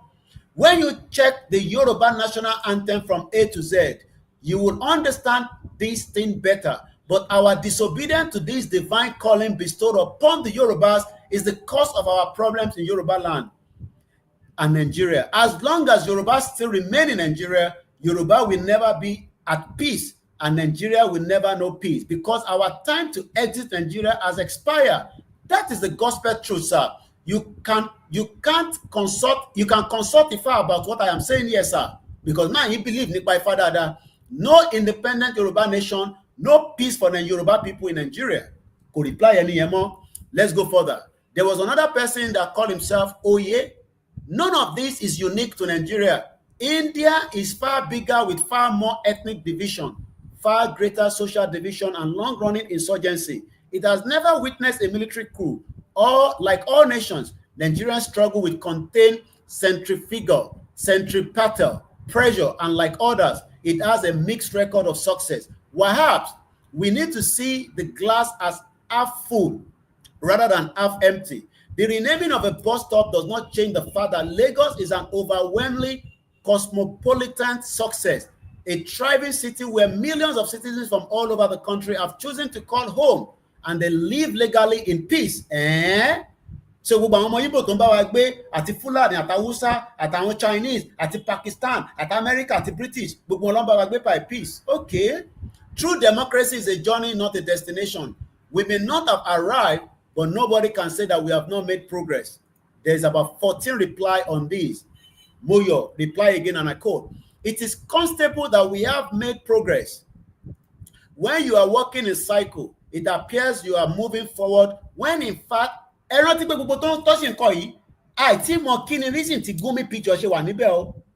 you to keep note of that. It is constable that we have made progress. When you are walking in cycle, it appears as if you are moving forward than in fact you are walking backward. The matter is not democracy. For the sake of democracy, we had better medical facilities, school, industry, and agriculture facility in 1975 than in 2005. UCH was a better hospital. Unifair was a better university. Odutola was making tires. There were farm settlements in Oyo that breed local cattle. They are all gone. Is that making progress with democracy? Couple of reply back on that. Oh, we have made progress. We may not have made as much as we should have, but does not mean that we have made none at all. But because of that, we have faith that we can make more. Those of us who actually live in Nigeria know that we can be better than we currently are, or we would not have stayed. We are the change we seek. He went further. I cannot dispute that some progress has occurred. The question that Okosun is asking still remains. Which way are we going? And he had to reply, Father, a nation does not move in one direction only. It is like art, defining by perception, open to interpretation. Sometimes you go down in order to go up. Wasn't Rwanda reeling in the throes of genocide barely 3 decades ago? Which way were they going then? Then there was another person that came into the discussion, known as Babatunde Dada. Thanks, my professor. It is all the motion. No movement need to create nations out of present structure. We will bring the necessary progress to individual nations. And you have to reply, B, we should go the Rwanda route. Then the first person to comment here, oh yeah, we did. We both fought devastating war. Rwanda learned, we did not. The reason an alternative solution is professor regional system, it will bring out the best in us. There was another person, as a bus stop occurred unofficial. So there was more. Professor Moyo again came back. And who knows what the place will be called in 10 years' time? Okosun asked, which way Nigeria were we going? Shobowale says, Okosun knew there's no way in Nigeria. Hence, in my view, inciting us to find a new way from the current, I am yet to hear of Yoruba enjoying benefit outside their region, like others do in Yoruba land. Sir, have you heard of any Yoruba being a director, special advisor, commissioner outside southwestern state? Not even a school principal. But ṣé ọmọ Yoruba lè jẹ́ principal ní ilẹ̀ Igbo? Please share this program. Ẹ bá mi pè Professor Moyo wọlé kó jókòó ká jọ gbọ́ intern sorry. Tá bá ti ṣojú òpó, he can call in and come and tell us why he decided to put Igboho picture around Sheikh Gumi, that is a terrorist known around the world. Even Sheikh Gumi was banned from entering into what we called Saudi Arabia as he wanted to practice Hajj this year. So if the ban will program, the ban America, the ban number Professor Moyo, eba mi send the link is won ko wọlé ko wá gbọ́ intan ba won fa ní bíbáyìí tí kò dẹ̀ ṣèjà. Moyo came back again. Agree that Yoruba are the most accommodating, but you are the same person that told us in this your article that the Yoruba people are not hospitality. And I want to go back and read exactly how you said it, because I am not going to quote anything out of context. Everything I'm quoting is exactly what you said. And this is exactly what you said. This name change, the Orukoto change, has still significant tribe baiting controversy, as it regards as demonstration of hostility by Yoruba people against the Igbo people that are residing in Lagos. But our hostile, and we have looked at the meaning of hostility just about some few hours ago, or less than, no, because we're just about an hour. I told you that the meaning of hostility, unfriendliness and people that are, not welcoming people. Are we not welcoming people into Yoruba land? Have we not welcomed the Igbo people more than enough? Have they not mo fẹ́ lo òyìnbó yẹn but òyìnbó yẹn kọ́ mi lẹ́nu ṣé wọ́n ti yàgbẹ́ sí gbogbo ilẹ̀ Yorùbá táwa ń tẹ̀gbẹ́ mọ́lẹ̀ kí ni bàbá yẹn sọ lẹ́nu náà adẹ̀tí náà wọ̀ fi jà ọmọlúàbí ni mí nísìn tó bá jẹ́ pé nígbà tí ó ń ṣúkúrú lórí mi ni bàbá yìí ò ní jẹun fúnjọ́ mẹ́ta ní èsì tí máa fún wọn padà but ìyàwó mi màmá mi àtàwọn olólùfẹ́ mi wọ́n ní kí n calm down kí n ṣáà máa ṣe program but táwọn bá pè wọlé ní tó bá wọ́n lọ lè sọ and I will give that room for that. Let's quickly continue with the comment section on that particular post. Wọ́n ní kí n túbẹ̀ yẹn kà I agree that Yoruba are the most accommodating and warm people. Their abundant natural resources located in amazing land provide them the illusion that they could accommodate all colors. Olu Martins, kindness of Yoruba towards other is not appreciated nor reciprocated. Yoruba think other tribe first. Other tribe thinks their tribe man first. Where is the balance? Àjọjẹ ó dùn bí ẹnìkan ò ní, but I said àjọjẹ ò lè dùn bí ẹnìkan ní, ṣùgbọ́n àjọjẹ ló lè dùn bí ẹnìkan ò lè fi tẹ̀ sílẹ̀. This is issue we have among ethnicity in Nigeria. This person went, Europe has found a solution. Nations are created along homogeneous and tribal lines. Another comment came all over again with two replies of Professor Moyo. This person is Omoba. Let us go regional. It will reduce competition to control the center. Let each region have a commanding say in their affairs. Igbo should go to the eastern region and build their own Lagos. That might actually solve a lot of problems, Professor Moyo. We dove a lot of problems, but for the covetous nature of other peoples from across the Niger. Shegun Ladipo, I have always believed and convinced that the right system of government for Nigeria is regionalism. Prime Minister as the head of government, Premier for each region. This is far more cost-effective check and balance system for Nigeria than the phony, corrupt, and big government American presidential system we currently practice. It worked all right, blah, blah, blah. And let's see if we get more comments. Ele ni Baba Moyo. Lagos belongs to everyone. The problem we have is many people do not know the history of Lagos. Those leading the country do not have the divisiveness many of us have. They interact with each other. Those of us who attend federal government college in the 80s and in the 90s do not hold this sentiment. We schooled with simplest from all over Nigeria, ate the same food, wore the same uniform, slept in the same dormitory without care of ethnicity or tribe. My siblings from those days are still my siblings and sisters today. We are still one. Quite a lot of reply on that as well, about 10 of it. You are probably those making all those noise in Lagos need to attend federal government college. Unfortunately, just a handful of Nigerians had such opportunity. I strongly recommend that we should all attend federal government college. Nínú Nigeria.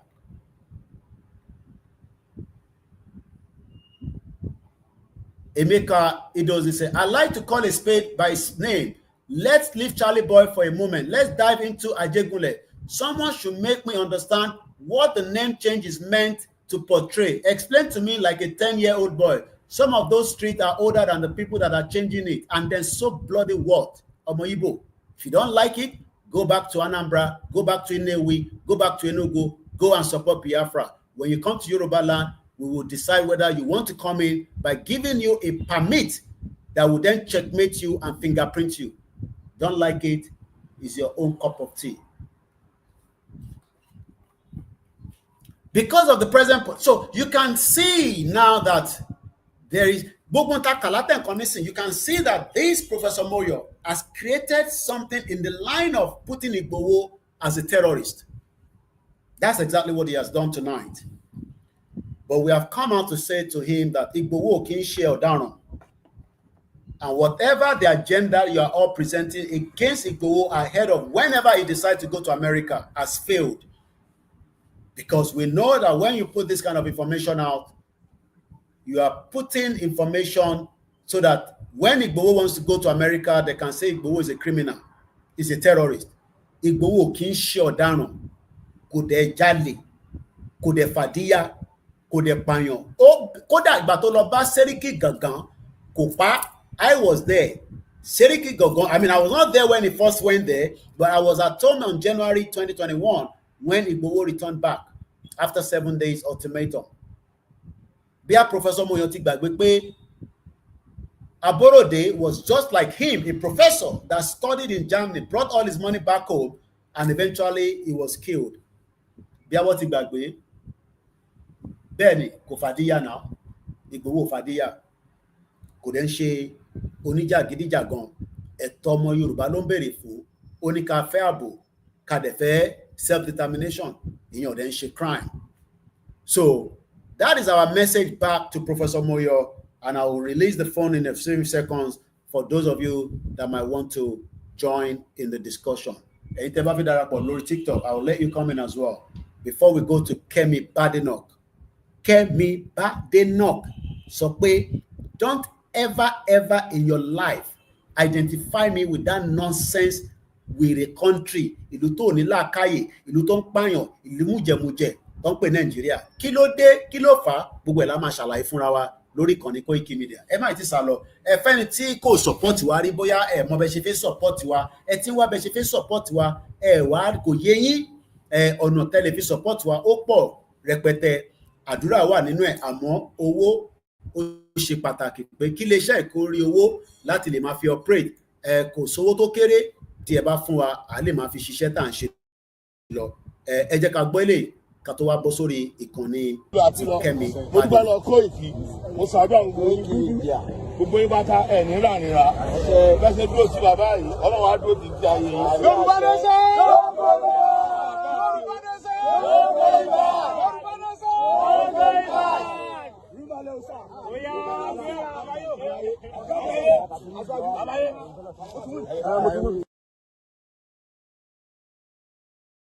So òun náà ni a ti ń gbọ́ látẹ̀ nǹkan fáǹfààní ẹ̀yin tí ẹ fi ràn wá lọ́wọ́, ẹ fún wa ní support yín kí a lè máa tẹ̀síwájú lórí iléeṣẹ́ wa ní bíbá, torí iléeṣẹ́ yìí òun náà ni ó wà lára àwọn iléeṣẹ́ tó ń sọ̀rọ̀ nípa ìdádúró ọmọ Yorùbá.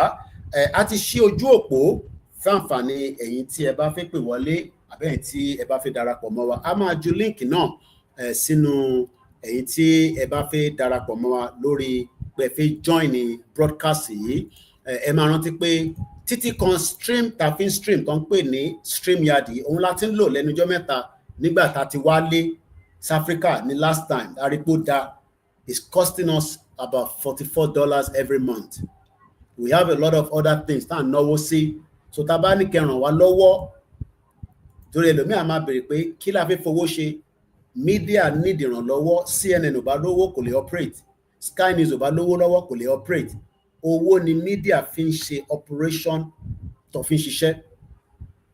And we are asking you to please dip your hand in your pocket and support us, properly. Now, while we are still continuing with the program, we will still hold on to what Professor Moyo said.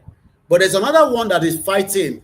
He can't attack Igboho indirectly, while he can support Igboho indirectly, even if she has not said out pé àwọn fẹ́ Yorùbá nation. Ta lẹni tó sọ bẹ́ẹ̀? Kẹ́mi Badenoch. Kí ni Bẹ́ni Badenoch sọ? Bọ̀yẹ́ ká sáré gbé àníyàn kan tó fi darapọ̀ mọ́ wa ní kíákíá lórí TikTok agbọ́n tó fi sọ ká tó máa tẹ̀síwájú. Mo kí gbogbo èèyàn olólùfẹ́ wa àti release audio wa. Tẹ́ bá ti bá wa rí audio yẹn, ẹ make sure pé ẹ bá wa pín. Àwọn kọ́mẹ̀ntì wọlé tó lọ very fast. Bá mọ̀mọ́ pín ní First Bank account nítorí ọ̀pọ̀lọpọ̀ máa bẹ̀rẹ̀ a fẹ́ràn ẹ̀ lọ́wọ́ Koiki. Àmọ́ bí ta máa fowó sí, a dẹ̀ fi lọ fowó síbi tí kò jẹ́ kó wọlé. Ẹ lè fowó sínú OPay, First Bank, UK account, PayPal, America account wà. Gbogbo ẹ̀ náà la fi ń gba ìrànlọ́wọ́. Ẹ bá gbọ́n sókè alàgbà tó ti wọlé lórí Twitter, lórí TikTok, kí ẹ bá wa dá sí ọ̀rọ̀ náà.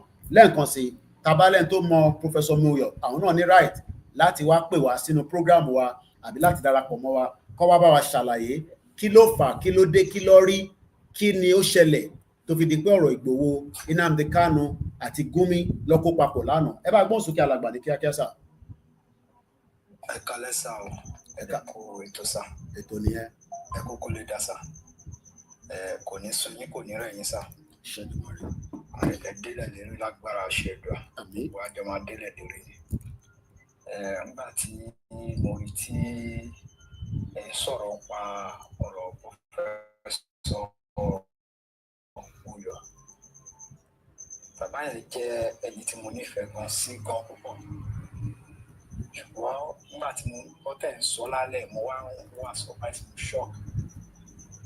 Even though tí bàbá yẹn ò bá tiẹ̀ wá láìkì Ìgbòho, ọ̀tọ̀ ni kéèyàn má láìkì yàn, ṣùgbọ́n tó o bá láìkì yàn pẹ̀lú pé o pera ẹ̀ ń professor, tó pera ẹ̀ ní ọ̀jọ̀gbọ́n, tó jẹ́ ojúlówó ọmọ Yorùbá, tó tẹ̀ jẹ́ àgbàlagbà bẹ́ẹ̀ yẹn, èmi expect wípé tí bàbá ò bá tiẹ̀ láìkì Ìgbòho, ó yẹ kó lè láìkì wípé ó ń jà fún ẹ̀tọ́ ọmọ Yorùbá yẹn pọ́ǹtì yẹn lásán ó yẹ kí bàbá lè láìkì yẹn.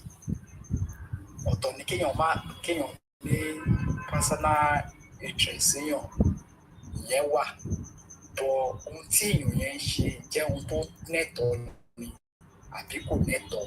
Ohun tó yẹ kí irú bàbá yẹn máa wò nìyẹn. Táwa kò lórí ti olóyè ó yà mí lẹ́nu wípé irú bàbá yẹn náà Professor Moyo wọ́n jẹ́ orúkọ Yorùbá tó dáa tó yẹn kí bàbá wa máa sọpọ́ọ̀tì wípé wọ́n ṣe ṣéǹjì orúkọ àwọn àdúgbò kọ̀ọ̀kan. Ṣé kí ọmọ Ìgbò wa gba gbogbo ilẹ̀ Yorùbá ni nítorí pé nínú àwọn ìlú wa kì í ṣe Èkó nìkan ló ti ń ṣẹlẹ̀, wọ́n ti everywhere ló ti ń ṣẹlẹ̀. Ìgbò ń claim wípé àwọn ló ní everywhere. Kò síbi tí Ìgbò dé tí wọ́n fẹ́ gbalẹ̀ tí wọ́n fẹ́ di ọmọ lílùú. Tó bá tẹ̀ wá di ọmọ lílùú ìwú ní pé kán tó wá máa sọ fún wa wípé àwọn ló nílẹ̀ wa torí pé wọ́n ralẹ̀. Tó bá lọ wá sí ìlú onílùú tó wá yálẹ̀ lò ṣé ìyẹn ti wá mí pé ìwọ ló ti ní ilẹ̀ ni. Ohun tí ọmọ Yorùbá kan ò lè ṣe ní ilẹ̀ Ìgbò ó wá ń ṣẹlẹ̀ ní orí ilẹ̀ wa. A ní pé ká tún máa dúpẹ́ lọ́wọ́ ìjọba pé wọ́n tẹ̀ tún ṣèyẹn pé òkè o pẹ̀lú nǹkan tó ṣẹlẹ̀ ní 2023 ó wá kọ́ àwọn ìjọba wa lọ́gbọ́n. Àwọn yẹn wá dìde this time around pé ohun tó ń bọ̀ yìí kó má di pé ọ̀rọ̀ ti Fúlàní ni wọ́n ṣe ń bátù títí ọmọ Ìgbò tún fẹ́ wò. Nígbà tí Ìgbò bá ti sọ pé àwọn ló ní bí wọ́n á ṣe òfin tó dáa ní nítorí pé àwa ní àwọn èèyàn sí Anambra, a ní àwọn èèyàn sí Imo. Ohun tí wọ́n sọ fún wa àwa ò débẹ̀, ohun tí wọ́n sọ fáwa ní pé wọ́n ò lè ralẹ̀ lọ́hùn. Wọ́n máa ń lísì ilẹ̀ fún wọn ni wọ́n ò lè ralẹ̀ lọ́hùn. Wọn ò ní àǹfààní sí ohun tí àwọn ọmọ orílẹ̀ gẹ́gẹ́ tó ní àǹfààní sí.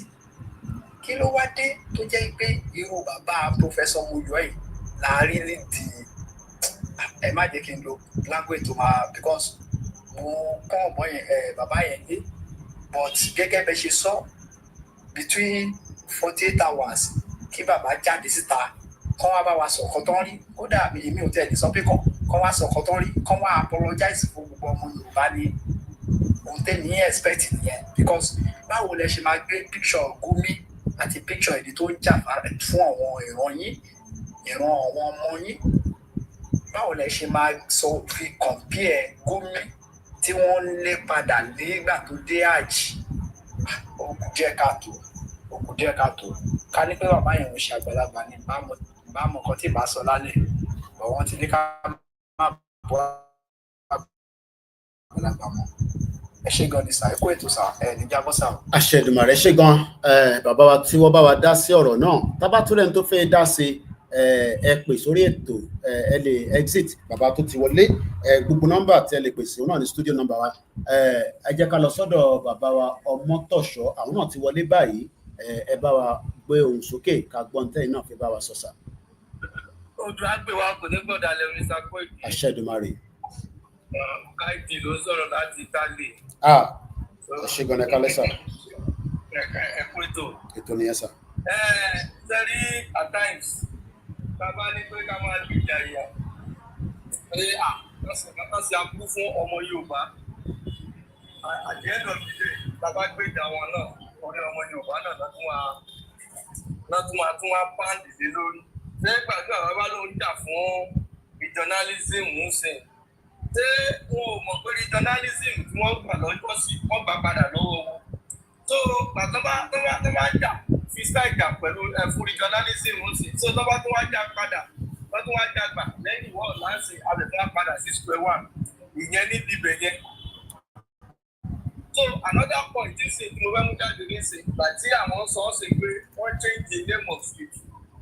Àwọn tó ń change the name of state ó ga kò dá kò yẹ kó jẹ́ pé àwọn ọmọ Yorùbá la máa go against it in the sense that gbàgbé àwọn ọmọ Yíbo ti sọ pé Lagos is no man's land tọ́jú ẹ̀mí ni ẹ̀ tọ́jú ẹ̀ sọ even wọ́n tún dábì gan Charlie boy gan nígbà tó yìí sì ṣe kí ló ń pẹ̀ tó yìí change street yẹn òun sì sẹ́ pé Lagos is no man's land tí èèyàn kan lè lọ sí Anambra ọ̀kan lọ sí Kaduna kan ní no is no man's land sẹ́mọ̀ ẹ̀rọ àti ìlọ́yẹ pé àwa Yorùbá á accept tí ò dẹ̀ dá ó kéré sí gbogbo ilẹ̀ Yorùbá sí kò síbi tó jẹ́ pé ẹ̀ ti ní rí ilẹ̀ ìtọ́jú mọ́tò táìtì fún àwọn àlejò àwọn àtọ̀húnrìn wa at the end of the day àwọn ọmọ bá wa jà sí property wa ìròyìn lè blame wọn because orí nǹkan tí táwa náà ti ṣe nǹkan tá a kà kún olúfa nǹkan tí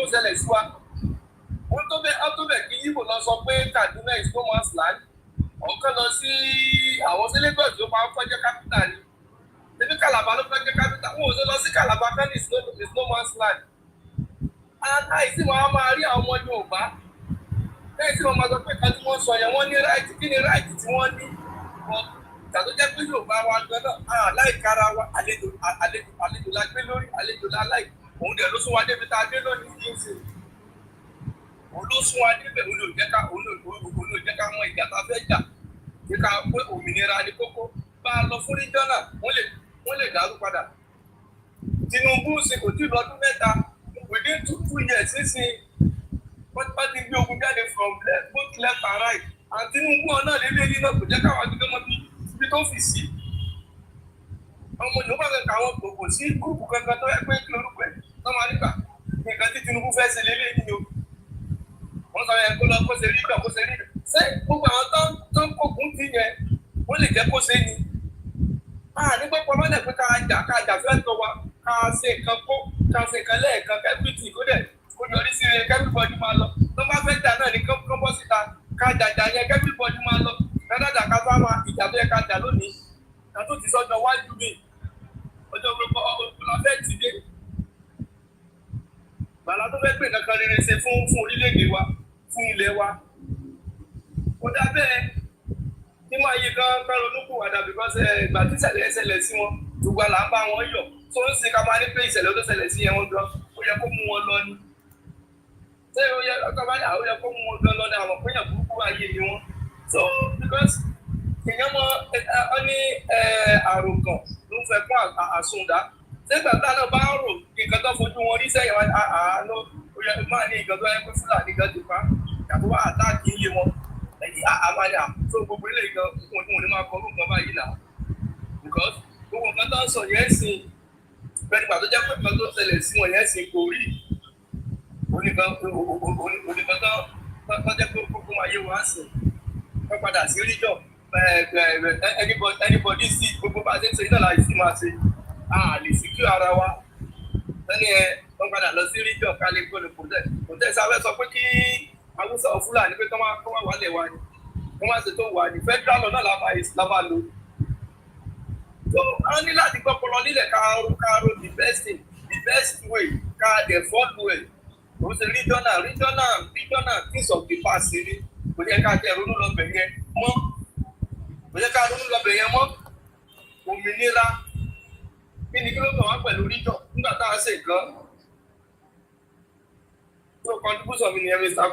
ẹ ṣé gan ni mo dúpẹ́ ìjọba ìtàló ọ̀rẹ́ àǹpa tó léèyàn kan tó wà ní orí ìdúró tó fẹ́ gbéra wọlé mo kí gbogbo èèyàn ọmọ Yorùbá a sì ń jẹ́ kí àwọn èèyàn respond sí ilé ìka tó wọnú ti Kẹ́mi Badenoch ní ẹnikẹ́ni tó bá identify òun as Nigeria kó má jẹ́ pé òun máa sùn yín o ẹ bá gbóhùn sókè bàbá wa Adédèjì ẹ ti wọlé sáà. Ìkàlẹ̀ brother mi kò kí ẹ kó ètò mo fi tọ̀wọ̀tọ̀wọ̀ mo fi kí ẹ ṣé gan ni sà. máa ilẹ̀ kan pé orúkọ ẹ̀ gan. Professor Moyo Okediji Okediji. Kéèyàn bá kó ẹran funfun jọ kéèyàn tó ní ọgbọ́n ní orí. Kí lẹ rí sà. Torí máa yẹn wọ́n ti ju ògúlùtù lù wá àwa náà nídìí láti ju ìdárọ̀ lu ògún gbogbo ọ̀rọ̀ lẹ́ka tó pọ̀ yẹn. Bẹ́ẹ̀ni ẹ ṣe sùúrù bàbá wa Adams kan jẹ́ kẹ́ni tó wà lórí TikTok land à ń gbọ́dọ̀ yín bàbá wa tó wà lórí TikTok. Kò ìgbà tí èèyàn bá lọ sí tó jẹ́ pòfẹ́sọ̀ tó ní ọgbọ́n lórí dáadáa bí bàbá Akíntóyè, ọ̀pọ̀lọpọ̀ pòfẹ́sọ̀ ló wà tó yẹ pé wọ́n ní ọgbọ́n lórí dáadáa. Tí èèyàn bá ti pẹ́ jù ní abroad yẹn tó ti ní irun funfun bíi ti bàbá yẹn, òtútù ti máa kó wọn ní ọpọlọ. Bàbá yẹn ò mọ nǹkan tó ń sọ. First of all, kí bàbá yẹn kọ́ fún wa ní definition country, nǹkan tó ń pè ní country, nǹkan tó ń pè ní nation. Tó bá ti lè fún wa ní definition ẹ̀, a jẹ́ pé ó mọ nǹkan tó ń sọ. But tí ò bá ti lè fún wa ní definition country, kò mọ nǹkan tó ń sọ. Nàìjíríà ò kì í ṣe country. Ṣé country ní Nàìjíríà? Nàìjíríà is a dumpy area, kì í ṣe country. Máa yẹn kò mọ nǹkan tó ń sọ rárá. Nǹkan tó yẹ pé wọ́n ti gbà tó wá lọ́jọ́ yẹn, tó yẹ pé wọ́n ti gbé, tó ti pa, tó gbé orí ẹ̀ sọ́tọ̀, tó gbé ẹsẹ̀ ẹ̀ sọ́tọ̀, tó gbé irùngbọ̀n ẹ̀ sọ́tọ̀. Ìgbà yẹn ni bàbá mọ̀ pé Nàìjíríà ó wà òkè fún òun. Ibi tó wà yẹn kò ṣe máa bọ̀ lé, kó máa bọ̀ lé, kó wá ṣe farm sílẹ̀ Yorùbá bẹ́ẹ̀ yẹn, kó dẹ̀ máa mọ́nítọ̀ ẹ̀ fúnra rẹ̀ kí fún 6 months. Bóyá àwọn Fúlàní ò dì pẹ̀lú ẹ̀. Láà ń ṣe Nàìjíríà Yorùbá ni wá, ọmọ Yorùbá ni wá, àjọwà one culture, one language, one people. A ní right to freedom wà láti kúrò nínú Nàìjíríà. Kò sí nǹkan tó kọ̀ wá pẹ̀lú regional, nídìí regional mọ̀. Àwọn tó wá fẹ́ dúró sínú Nàìjíríà, mo ṣe jẹ́ ọmọ Yorùbá, mo lè decide pé tí Yorùbá bá kúrò ní ìfẹ́jọ́ ọmọ Yorùbá, mo fẹ́ jẹ́ ọmọ Nàìjíríà. Mo ní right àti lọ́wọ́ náà ní right títí ẹ̀ tá a bá ti pín kó máa bá ti Nàìjíríà lọ. Kò sẹ́nìbọ̀dì tó dì í gbogbo tó má máa attach olóyè Sunday Igboho mọ́ anything tó bá sọ. Tó bá fẹ́ sọ òpin náà fúnra rẹ̀ kò sọ. Wọ́n anything tó bá wù tó bá fẹ́ sọ fẹ́nìbọ̀dì kò sọ. Tó bá fẹ́ kọjáde kó kọjáde. Mọ̀ pé kó wá máa attach ìṣìfò lóṣèlú Sunday Igboho mọ́ nǹkan tó bá sọ yẹn, àwa ò ní ìdí ẹ̀. Tó bá ever sọ anything against olóyè Igboho again lẹ́yìn ilé a máa jáde fún ààrẹ máa mú ti àgbàlagbà pé ó nírò fún kúrò bẹ́ẹ̀ torí àwọn àgbà tí ò bá ti ní ọpọlọ lórí bẹ́ẹ̀ tí ò bá ti mọ ọkọ tó dáa fún ìran wọn fún tọ̀ wọn tó yẹ pé àwọn ọmọ ẹ̀yàn ti ń pa láti ilẹ̀ Yorùbá nínú ṣọ́ọ̀ṣì nínú mosque ní oko ní ọjà tó ti ń pa ní àti ọjọ́ ìtọ́ ti ń pa ṣé àwa máa sọ pé Nàìjíríà is a good place for nítorí kó máa bọ̀ kó kúrò lamẹ́ríkà yẹn kó máa bọ̀ bẹ́ẹ̀ kó wá live ní Nàìjíríà ó live wá yìí káwọn nǹkan tó máa ṣẹlẹ̀ sí ẹ ṣe ìgbà ìgbà. Ọ̀rọ̀ ti jábọ́, àwọn ọmọ Yorùbá ti bínú tán, wọ́n ní Professor Moyo ìtẹ̀gbéjáde yìí ó kù díẹ̀ káàtó. Bàbá Adams ti wà lórí ìlà, ẹ máa sọ̀rọ̀ lọ, mo fẹ́ lọ sáré mú chájà ká má lọ lose communication èmi àtẹ̀yìn. Àwọn èèyàn ń gbọ́ yín lọ, èmi náà darapọ̀ mọ́ yín láìpẹ́ yìí, ẹ máa gbóhùn sókè, àwọn ọmọ Yorùbá ń gbọ́ yín sà. Àkọ́kọ́ tí mo kàn lẹ́sọ̀ rẹ̀ ṣe rí kì í ṣe gbogbo àwọn tábàtì bóyá wọ́n wà lẹ́ẹ̀kejì wọ́n kàwé ni wọ́n bẹ̀ lọ́pọ̀lọ́. Àwọn lómi kan dàgbà ní wọn ò dánù. Tí ẹ bá pẹ́ admission Nigerian government tẹ́ ẹ bá ní appointment nìkan tẹ̀ lé ọ̀tọ̀ọ̀tọ̀ lọ́wọ́ ẹ jẹ́ ká máa yàn án. Tó bá nìkan tẹ̀ lé torí mọ̀ pé èmi ò lè bẹ́ ní professor Mr. Moyo torí professor ò lè máa sọ̀rọ̀ báyìí lẹ́ẹ̀kan kàwé ní ẹ̀kọ́ pọ́lọ. Ohun tó yẹ kẹ́ ẹ fi kọ́ kẹ́ ẹ fi kọ́ pọ́lọ ẹ fi kọ́ ohun mọ̀jọ́ra. Torí tó bá di pé ẹ̀ ń wá appointment kan láti fún un. Ṣé rí àkọ́kọ́ náà ìfẹ́ ká àwọn Yorùbá mọ̀ pé ọkọ Chief Sunday Igboho òòṣà agúnmọ̀wò ni tí wọ́n bá ti sùn wọn kò gbádùn. Òyìnbó tó bá bọ́ wá ní orúkọ náà ti gbé ga èèyàn wọ́n fẹ́ bàjẹ́ Ọlọ́run àrọ́bà ẹ̀jẹ̀ ti rántí. Á bàjẹ́ tìdílé. Torí ní ìmọ̀ kókó nǹkan tẹ post ni mọ́tò tẹ gbé síbẹ̀ àti ráìtọ̀ tẹ kọ ibo náà ti jọra mọ́.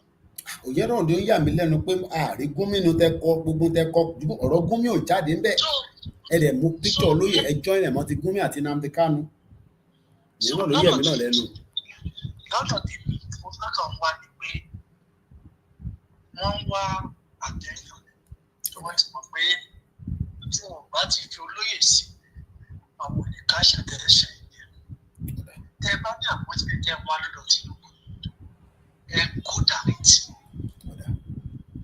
tẹ́ bá lo olóyè gé ṣé àwọn ọmọ fẹ́ bá sọ̀rọ̀ bàbá yìí wọ́n máa kó ìbùkún wọn bá yìí o ní ṣépè fún yìí o ní ṣépè fún yìí àmọ́ ilé tá a ti ṣẹ́ àwọn àárọ̀ kan tẹ ẹ bá sọ fún ẹ bẹ́ẹ̀ bá olóyè ọlọ́run á bà ẹ̀ jẹ́ tìrantìran ẹ má bí tó lọ sí. ẹ ṣe tó àwọn ọmọ Yorùbá bínú ó dà ń pa ṣèléyàn kan tó fi darapọ̀ mọ́ wa lórí TikTok káwo kílẹ̀ náà fi sọ ká tó máa tẹ̀síwájú torí àsìkò torí àfihàn kí ètò yìí pẹ́ 2 hours ní alẹ́ ní 20 minutes. Hello caller ẹ tó wà lórí TikTok. ẹ kálẹ́ sà. ẹ ti wà lórí ètò ẹ káàbọ̀ sà. ẹ jẹ́ má bínú sà mo across video nǹkan ní tí mo rí passport kan ní sí. ṣé Nàìjíríà ni passport yẹn ti máa ṣẹlẹ̀? ṣé Nàìjíríà ló ti máa ṣẹlẹ̀ bí ti báwo? Like ẹ mọ̀ mo kọ́kọ́ wo fídíò yẹn tẹ́ ní passport ti Nàìjíríà máa like tí ọmọ Yorùbá máa lò. Yes, identity ọmọ Yorùbá òun ni passport yẹn méjì ni diplomatic ìkan wà standard identification láti fi sọ pé ọmọ Yorùbá ni wá. Yorùbá. ṣé ó yẹ yín bẹ́ẹ̀? ṣẹgbọn ẹ máa ní láti kàn sí mi ẹ máa send message sí wa tẹ́ bá send message sí wa à sọ bẹ ṣe máa rí gbà. Tẹ́ bá send message send message nọ́mbà mi wà lórí social media plus máa fún nọ́mbà mi tẹ́ bá come out of the broadcast nísìnyí àfi nọ́mbà síta tẹ́ máa fi pè wá. Ẹ ṣé gan ni. All right. So that is, those that are asking the inquiry for the passport. Yes. Àti rí àǹfààní pé àgbà passport tiwa lánàá, ọ̀rọ̀ passport kò mú wá sọ ní ìní Professor Moyo àti Kemi Badenoch. I have less than 20 minutes. Ẹ jẹ́ ká sáré lọ sọ́dọ̀ Kemi Badenoch. A sì máa ṣe léyìí as probably maybe another full broadcast. But ká kàn yan ní kíákíá. Ká yan ní kíákíá. Kí ló fà á tí Kemi Badenoch, the conservative leader, tó fi ní ohun ẹ má identify mi pẹ̀lú Nigeria? Why? Let's see what we can pick from there quickly torí àsìkò. Mo kí gbogbo ẹ̀yin tí ẹ ti darapọ̀ mọ́ wa. So jẹ́ ká lọ wo kí ni sister wa Kemi Badenoch kí ni wọ́n sọ. This is a trending news in Europe, in UK, and across the globe. I no longer identify as Nigerian, Kemi Badenoch says. The Conservative Party leader,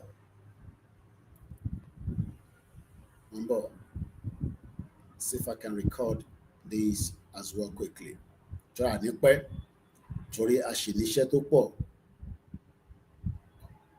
Okay. Ẹ jẹ́ ká sáré gbé Aziz wọlé ká tó continue lórí ti Kemi Badenoch. Ẹ má bínú sí wa torí àsìkò. So jẹ́ kí Aziz bá wa sọ̀rọ̀. Aziz bá ti bá wa sọ̀rọ̀ tán briefly, then we will return back to Kemi Badenoch. Please share the program and invite others to do so. Koiki Media live in the 2nd August. Ẹ bá gbọ́n sókè bàbá wa brother wa Aziz Badeshere ní kíákíá.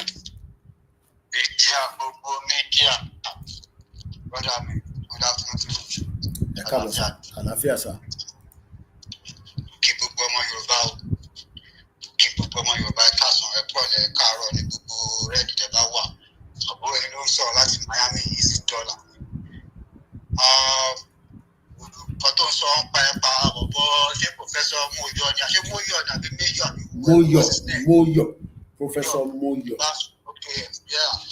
But anything that you ask too much, but you already know the reason why I'm here, why I'm calling in. Mr. Moyo, Professor Moyo, anywhere to buy me. Well, I like it. First thing first,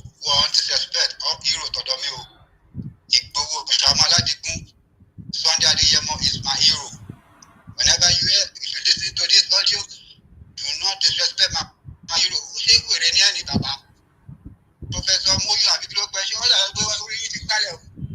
how can you be comparing Igboho with Gumi? Are you sick in the head? If you don't have nothing to say or something to write about, then stay away. Do not get involved. So bad editor on Sunday, please never in your life and come out and put some stupid write up on top of the computer and come and talk about this and that. No, it's unacceptable. We're not going to allow that. So bad you got the KLSN about the Yori last time, meaning about the money, put on a wherever, but that's a what is people who are like when she was on my comment, push it or have a write up. Mr. Moyo, this is your last warning, man, from Easy. Do not come out and talk about Sunday no more in your life. That's the last warning. Talk about the funny brown envelope. Take it to your family and spend it on your family. Do not come outside and talk about it no more in your life. Let this be the last time. I'm on your balloon for one of you, Professor Moyo. This is true, and this is real. Go back to 1990 or 1990 do not come out and talk about Sunday because my good man here is ready to see, so you want to take advantage of him. You're not going to let that happen. Go where anybody don't go against you. Go where you're right about. No exception. Family, Mr. Moyo,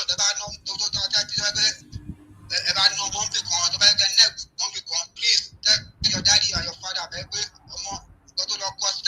it's very wrong. Stay away from it,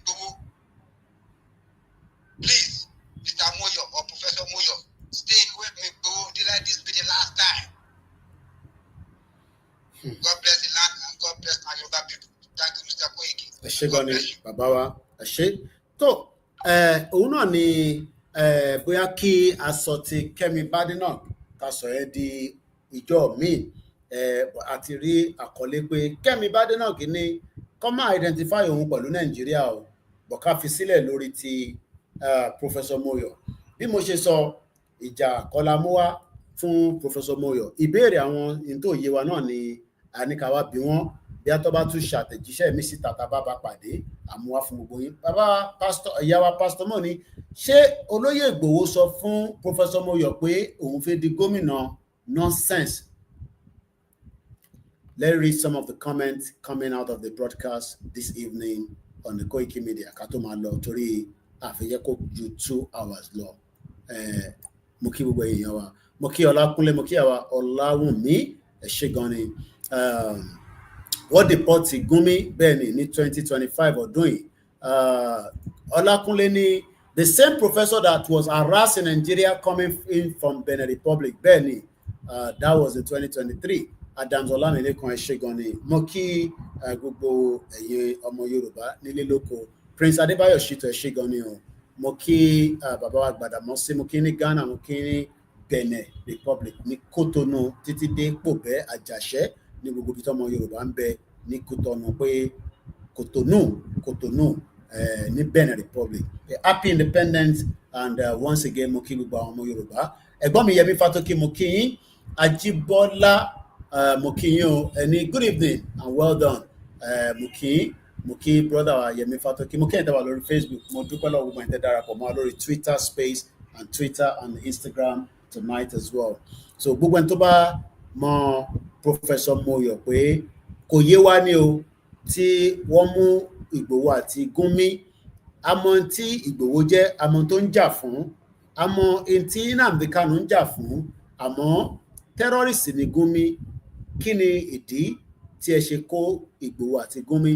Mo kí Yakubu Jimoh, mo kí Isa, mo kí Yawa Bola Grandma Ayoade. Wọ́n ní having white hair on the head máa nírun funfun is not synonymous to wisdom.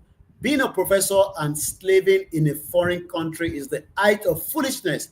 Having no identity is the height of foolishness. Mo kí Pastor Mo kí lẹ́ẹ̀kan sí. Ideally, we are all different indigenous people packed together in the Niger area. Òkìkí mo kí yín o. Ẹ jẹ́ ká wo bí ẹni náà fi bá wa dá sí ọ̀rọ̀ náà ni. Ṣé fi bá wa dá sí ètò ní sà? ẹ bá mute background ẹ ti wọlé ẹ ti darapọ̀ mọ́ wa ọ̀tún látẹ̀lé kápẹ́ mo kí ẹ káàbọ̀ sà. ẹ ṣe gbogbo gbà adúpẹ́dúpẹ́ lọ́wọ́ yín ọlọ́run àtúbọ̀ bá wà pẹ̀lú yín kò ní ṣe yín kò ní ṣe mọ́ kò ní ṣe ìyàwó ẹ bá mi kí màmá.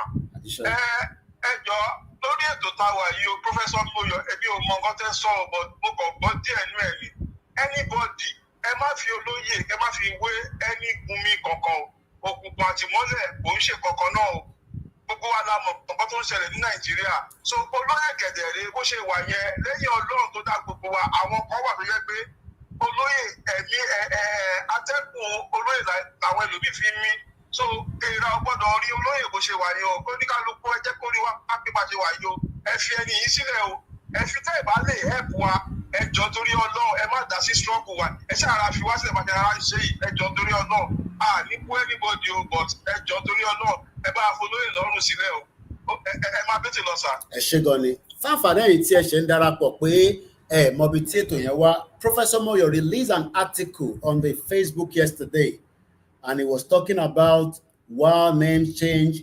The name change is stirring up significant tribe battling controversy as regards a demonstration of hostility by Yoruba people. At lower meaning hostility, I realized the hostility mean pé àwọn ọmọ Yorùbá are welcoming. Ẹ jẹ́ lọ sọ́dọ̀ bàbá wa Òkìkí ẹ káalẹ́ sà ẹ káàbọ̀ sórí ìkànnì wa sà. Ẹ káàbọ̀ sà. Ẹ káàbọ̀ sà. Professor tó ń sọ̀rọ̀ ṣé orí ń ta nígbà tí torí gbogbo rògbòdìyàn tó ń ṣẹlẹ̀ ní Nàìjíríà orí ń ta àbọ̀wò náà ṣé kò fara kó nú ẹ̀ nígbà tó ń bọ̀ láti Bẹ̀nẹ̀ lọ́jọ́ sí. Fara kó.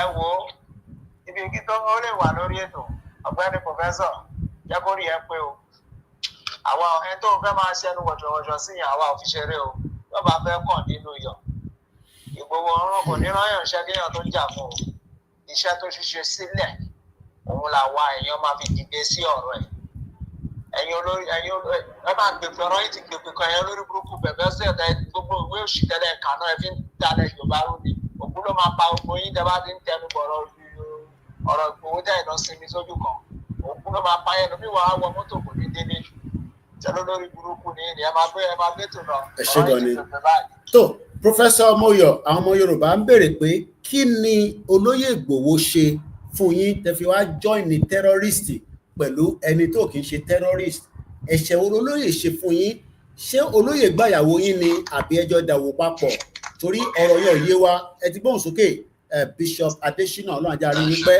ẹ ṣé gan ni àdúpẹ́ lọ́wọ́ yín o. ẹ ṣé lọ́pọ̀lọpọ̀ èmi kàn fẹ́ kí àwọn èèyàn bá wa bẹ àwọn Yorùbá kan tó wà l'Amẹ́ríkà yẹn nítorí I don't know they are out of the struggle already they are not in the struggle ọ̀tọ́ máa ti rí àṣeyọrí Yorùbá nation báyìí wọ́n dẹ̀ jáde wọn pariwo bí wípé they are part of the struggle there something you don't know anything about okay irú bàbá yìí sìn onírúgbọ̀n yẹn ó kẹ́yìn tó lọ gbé picture Chief Igboho náà nǹkan tó ń sọ̀rọ̀ lé lórí about changing of street kò ṣe dárúkọ Lagos state government ṣé Ìgbòho ní gọ́ọ̀mẹ̀ntì Èkó ni àbí ṣé Ìgbòho ní gọ́ọ̀mẹ̀ntì Nàìjíríà nothing concern us about the politics of Nigeria or politics of we are talking about our own self-determination relating with international organization that nothing concern us with Nigeria. Whatever is happening in Nigeria, including the security of Nigeria, talk to Nigerian government. Nigeria have governors. They have state commissioners. They have everything politically structured that is handling Nigeria. We are outside of Nigeria working with international organization for liberation of our people and to reclaim, to take our land, for sovereignty of our land. Why are you talking about things that is completely out of our control, our this thing, and you are mentioning Igboho to the extent you are carrying his picture? That man should be sued. He knows what he is doing. That man should be sued.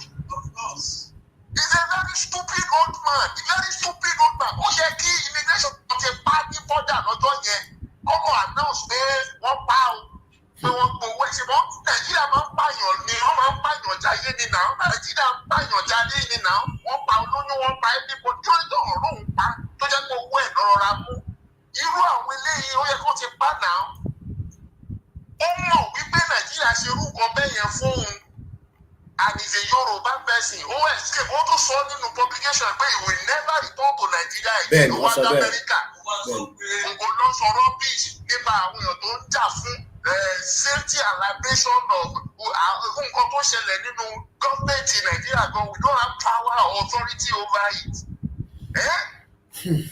Ẹ bá wa bẹ̀ àwọn ọmọ Yorùbá tó wà Amẹ́ríkà ní gbogbo wèrè yẹn wà wọ́n they are automatically cut off from they are in the West. They are automatically cut off from what is happening from Africa and Asia. They are automatically cut off. Even when you are talking to them from Africa about what is happening at home, they cannot understand because the system of America has reoriented them. Their orientation is completely off, different. Ever wa be àwọn ọmọ America kọ́ wọ́n máa dá sọ̀rọ̀ Yorùbá nation mọ́. Tọ́run bá ti lè submit sábẹ́ operation Baba Akíntóyè kọ́ máa dá sọ̀rọ̀ Yorùbá nation. They are not with us. And anything against you people, Baba Akíntóyè or whatever Yorùbá nation you put on that is new leadership. Any one of them tó bá ti ń bẹ́ẹ̀ ló ṣe wọ́n máa rí ìṣòro. Wọ́n máa rí ìṣòro both legally, militarily and spiritually and everything. Wọ́n máa rí ìṣòro. Because I'm not in America bẹ́ẹ̀ o, a máa tí pẹ̀lú wọn o. Kọ́ wọ́n jẹ́ pé Yorùbá máa bá Yorùbá jà o. Kọ́ máa dá sí i. Thank you.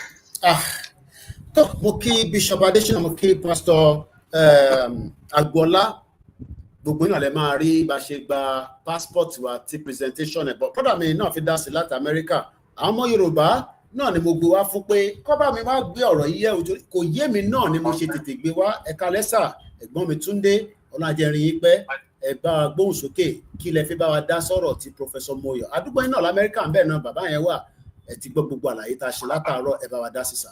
ó lágbára ẹ ṣeun ṣe rí mo wo programu bàbá Sàtìsí kan lánàá ó sọ kàtígórì àwọn èèyàn mẹ́ta ní ilẹ̀ Yorùbá àwa tí à ń fẹ́ òmìnira fún ilẹ̀ Yorùbá ó la wà lápá kan ó ní àwọn olóṣèlú ilẹ̀ Yorùbá ó ní wọ́n wà lápá kan ó ní àwọn elite ní ilẹ̀ Yorùbá tí wọ́n rò wípé àwọn kàwé ó ní wọ́n wà lápá kan ó ní àwọn elite yìí àti àwọn olóṣèlú Yorùbá àwọn gangan ní ìṣòro àwa tá a fẹ́ òmìnira ilẹ̀ Yorùbá. Now this is one of it. Àmọ́ wá jẹ́ kó yé yín most of the ways tí àwọn elite tí wọ́n fi jẹ́ problem is that many of them are ignorant of the situation in Yoruba land. Many of them, they are very ignorant of the actual situation because race àwọn elite is individual success. If everybody is success, all right, I'm a professor, I'm a PhD holder, I'm a millionaire, I'm a billionaire. That's all our elites. That's all that they care about. They are not thinking of collective progress. In fact, they are not even thinking of the generations that come after them. They only think about themselves now. So many of them are operating in ignorance, but they are also arrogant because by ignorance. They are very, very arrogant people because of the fact that they have a title. I'm a professor. I live in the United States. Bishop Adesina, I live in the US and I'm part of this movement. And I believe in this movement who are. Check to understand. So, Tebas always pay I want to America the problem. I want to correct that part because there are some of us that are in America that believe in this movement. Check to understand. More understand that some people they are detached. And they don't pass solenu. But my message to Professor Moyo ni wípé into soccer coherent because the picture you are putting co-align pẹ̀lú topic nǹkan tó ń treat. If you are a professor and I invite you to present the paper in any of the conferences tí mo jẹ́ organizer, I will be disappointed in that presentation. So and that message should go to me because if you are talking about street naming, if you are talking about tribal or ethnic profiling, in Lagos. That's a different thing. Why don't you put Sanwo-Olu's picture? Why don't you put Tinubu's picture? Why are you putting Gumi? Gumi needs street naming. What has Nnamdi Kanu got to do with street naming in Lagos?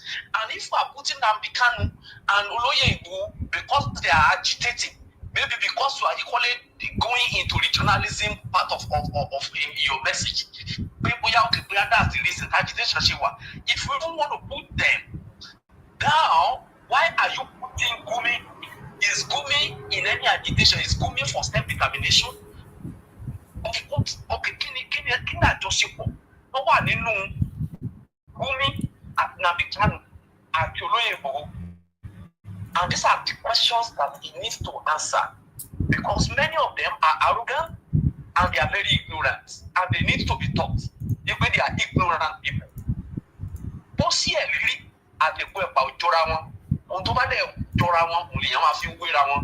let them get it into their cause. Those of them that think that they are elite, to know, look, the anger of the common people is coming upon all of them. Either they are calling themselves elite or they are calling themselves political elite. Whatever they think they are. I want to tell you, with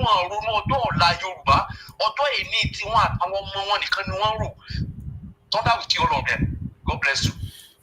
Ọ̀gá o, mo kí gbogbo ọmọ Yorùbá tí ẹ láǹfààní àti bá wa dá sí ètò talẹ́ yìí. Tó bá di ọ̀la, ẹ jẹ́ ká mú ìtókù. Dizima 123 Idris, brother Mini. Mayegun General is also supporting the Igbo twisting and lying. The Igbos commenting against the Yorubas, and the Yoruba are impersonating the Igbos. I am shocked with the comment of the Igbos against Yoruba. Like, really? We accommodate these people in our land. Mokima mami no. Wọ́n darapọ̀ mọ́ wa Eshegoni. Wọ́n náà kí gbogbo àwọn tí a jọ wà lórí platform. Òun náà lẹ ti rí lọ́wọ́ mi yẹn kò kí ń ṣe film trick. Èmi àti Bishop Adesina àti Pastor Agboola ni a jọ pàdé ní nígbà tí wọ́n present ìtàn pè ní ìwé ìrìnnà. Bó tẹ̀ tí gba visa lé lórí, ó tẹ́ mi lọ́rùn pé ó wà lọ́wọ́ mi. Ìyàn mi pẹ́ tó ní American passport, Nigerian passport, tó bá sì fi keep yẹn, keep ẹ̀. Eléyìí sọ pé identity mi ni, kò mú ìjà dání. Àwọn kan ní fraud ni, àwọn kan ní kinní kan ní, in tó bá wọn ènìkẹ́ sọ. Tèmi lélẹ́yìí, mo mú sápò. Ọlọ́pàá tó bá bi mí pé kí ló dé tí mo ṣe mú sápò, màá bí pé ṣé kò mọ̀ pé ìran Yorùbá ti ń bẹ for thousands of years. Ṣé a ṣe máa lọ bèrè lọ́wọ́ Donald Trump pé mo fẹ́ ṣe passport? Bàbá wa Professor Akintoye ní kó lọ issue nǹkan. That's it. Méjì ni, ìkan wọ́n pè ní diplomatic, the other one standard. Tó o bá fi travel, gbà dání sọ́wọ́, identity ẹni, bí ṣe fi sápò nísìn, tí bá ń jáde lójú títì ní UK, tó bá ní, who are you? Màá kọ́ra yọ jáde. This is my ID. Á dẹ̀ wò ó, á dẹ̀ rí pé orúkọ mi ló wà lórí ẹ̀ lóòótọ́. Á wo pé orúkọ mi ló wà lórí ẹ̀, Ọláyọmí Kóìkì, ọmọ 1978. Á dẹ̀ gbé fún mi padà. Màá dẹ̀ máa lọ. So don't distort information. Mo ní mi ní máa yọ Nàìjíríà kúrò lẹ́mìí. Kákọ̀ wo fídíò ẹ̀ lọ́la la máa ṣe full presentation. Gbogbo yẹn torí pé àsìkò ti lọ lálẹ́ yìí. Àwọn tí mi, we are still on a journey. Akọ̀ dẹnu dúró pé ká fi sáré ṣe léyìí ni. Ẹ jẹ́ ká wo bí wọ́n ṣe fún wa ní passport náà lánàá.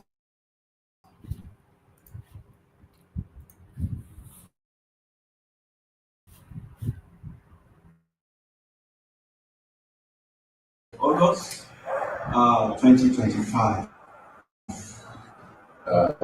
The name of leader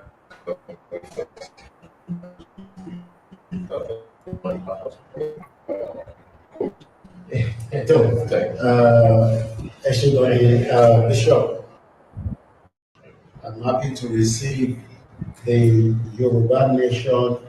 As we have already said so many times, this is the diplomatic passport for those that are officials working for Ibanji, particularly and the Yoruba self-determination movement.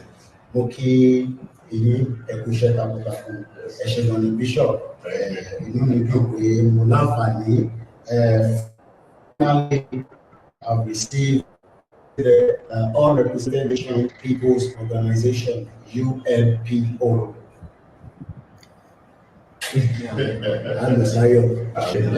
you. So, the presentation there that took place as I was giving mine yesterday. This document remains the property of Yoruba Nation Self-Determination Movement and may be withdrawn at any time. It is a valuable document and should not be altered in any way or allowed to pass into the possession of unauthorized person. If lost or destroyed, the fact and circumstances should be immediately reported to the Yoruba Consular and NGO office in Cotonou, Benin Republic, or the UK, or the nearest police. New passport can be issued in such cases only after exhaustive inquiries. Also, it states, and I said it earlier yesterday, Yoruba Statutory Declaration, the bearer name identity, Olayomi Koiki. Èmi declare pé I am ìwọ tó fẹ́ declare o need the passport now. Kí ló máa ń sọ pé o fẹ́ passport o need láti àwa ti declare pé ọmọ Yorùbá làwa. I have a status, mo kí ẹ̀gbọ́n mi triple DRS. I have a status in the UK. I've lived in the UK. I have my residential status. But I'm happy to be known officially as an indigenous Omo Yoruba. Mo ní mi ní the last man standing lórí ìrìn àjò yìí. I have done affidavit. Tí bá ti mú dé UK, lọ sọ fún UK government pé passport kan wà lọ́wọ́ UK lọ́wọ́ Koiki o kó wá investigate.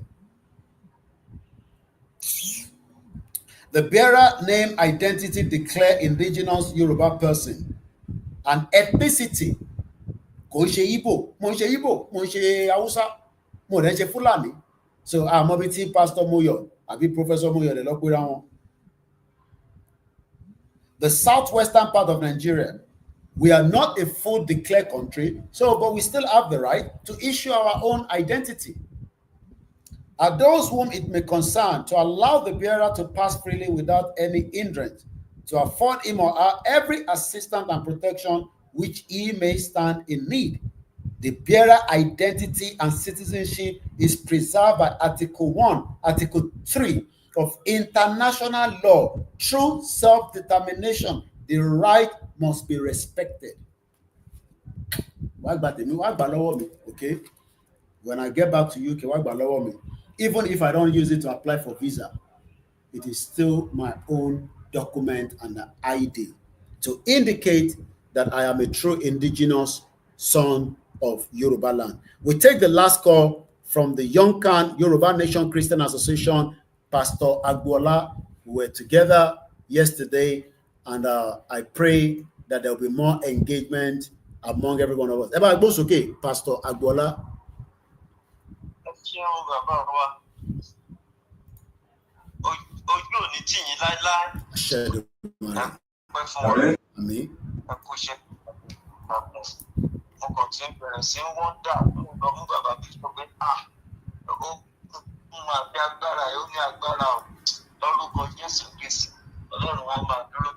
Amen.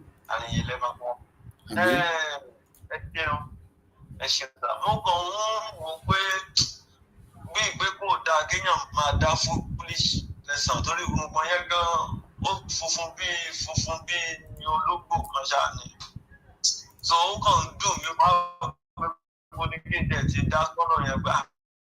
why do you improvement so that so one shaming so because what they don't like you baba to sort give me to that beat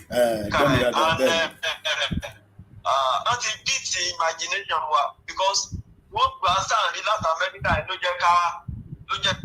Bishop of course myself I don't pay why that America is but thank God that man he really spoke the mind of genuine Yoruba people, letting us know when Google rebel.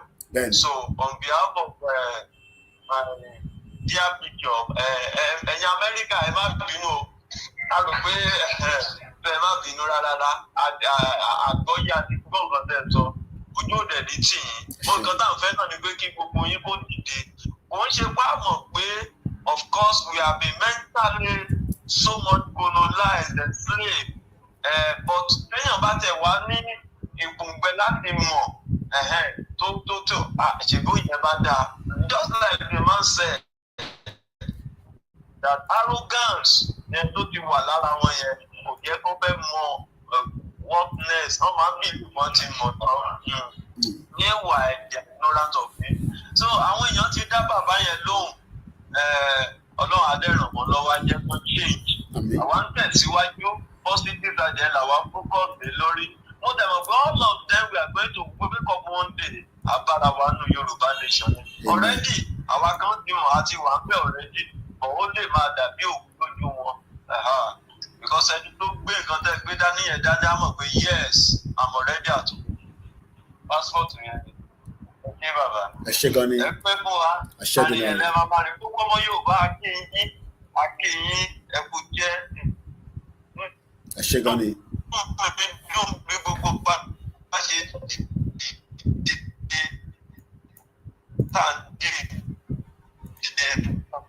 wọ́n tún ń sọ ìsọkúsọ tó yẹ kó jà ìjà ṣùgbọ́n àdílẹ̀ dìde Ọlọ́run á gbé òkúta dìde. Ó dẹ́dẹ́ ti gbé òkúta dìde bóyá àwa náà lòkúta ń sìn ó ti gbé wa dìde. Àwọn tó pọ̀ náà á tún gbé wọn dìde. Àdílẹ̀ lè rí Ọlọ́run á di bàbá wa Akíntóyè mú ojú òní tí wọ́n á lè di bàbá wa Ìgbòho Ìṣàmú lágbára Ọlọ́run wá kó wa délẹ̀ lè rí. Gbogbo ẹ̀jí náà ń ṣiṣẹ́ lóòótọ́ láti lódodo ojú òní tí yìí lágbára Ọlọ́run. Ẹ ṣé bàbá ìkó ètò. Thank you very much. Amen. That is the secretary of the Yoruba Nation Christian Association. My name is Ola Yomi Koiki, popularly known as Koiki Media. My job is to bring it closer to your doorsteps. In Tabari, Tiabari, Kuku Diekato, we have not come here to attack the professor, but we are worried and concerned for the statement he has released, putting Igboho picture next to a terrorist. Nobody should compare Igboho in any ramification. It does not matter who you are. But Igboho as I mark with Gumi, a terrorist. We will not tolerate and accept such. So in Tebamo, Professor Moyo, we are still waiting for his next feedback. Moki Dizima, Moki Prince Ade, one Professor Moyo has been seen as a de-tribalized person, is ashamed of his conviction, so bad, that is coward. Henry Bekun Mokibuboyo. Thank you so much. I hope the presentation is quick. Tomorrow we will go further and deep into the diplomatic passport. It is real, whether you like it or not. It has come to stay. And those of you that are asking,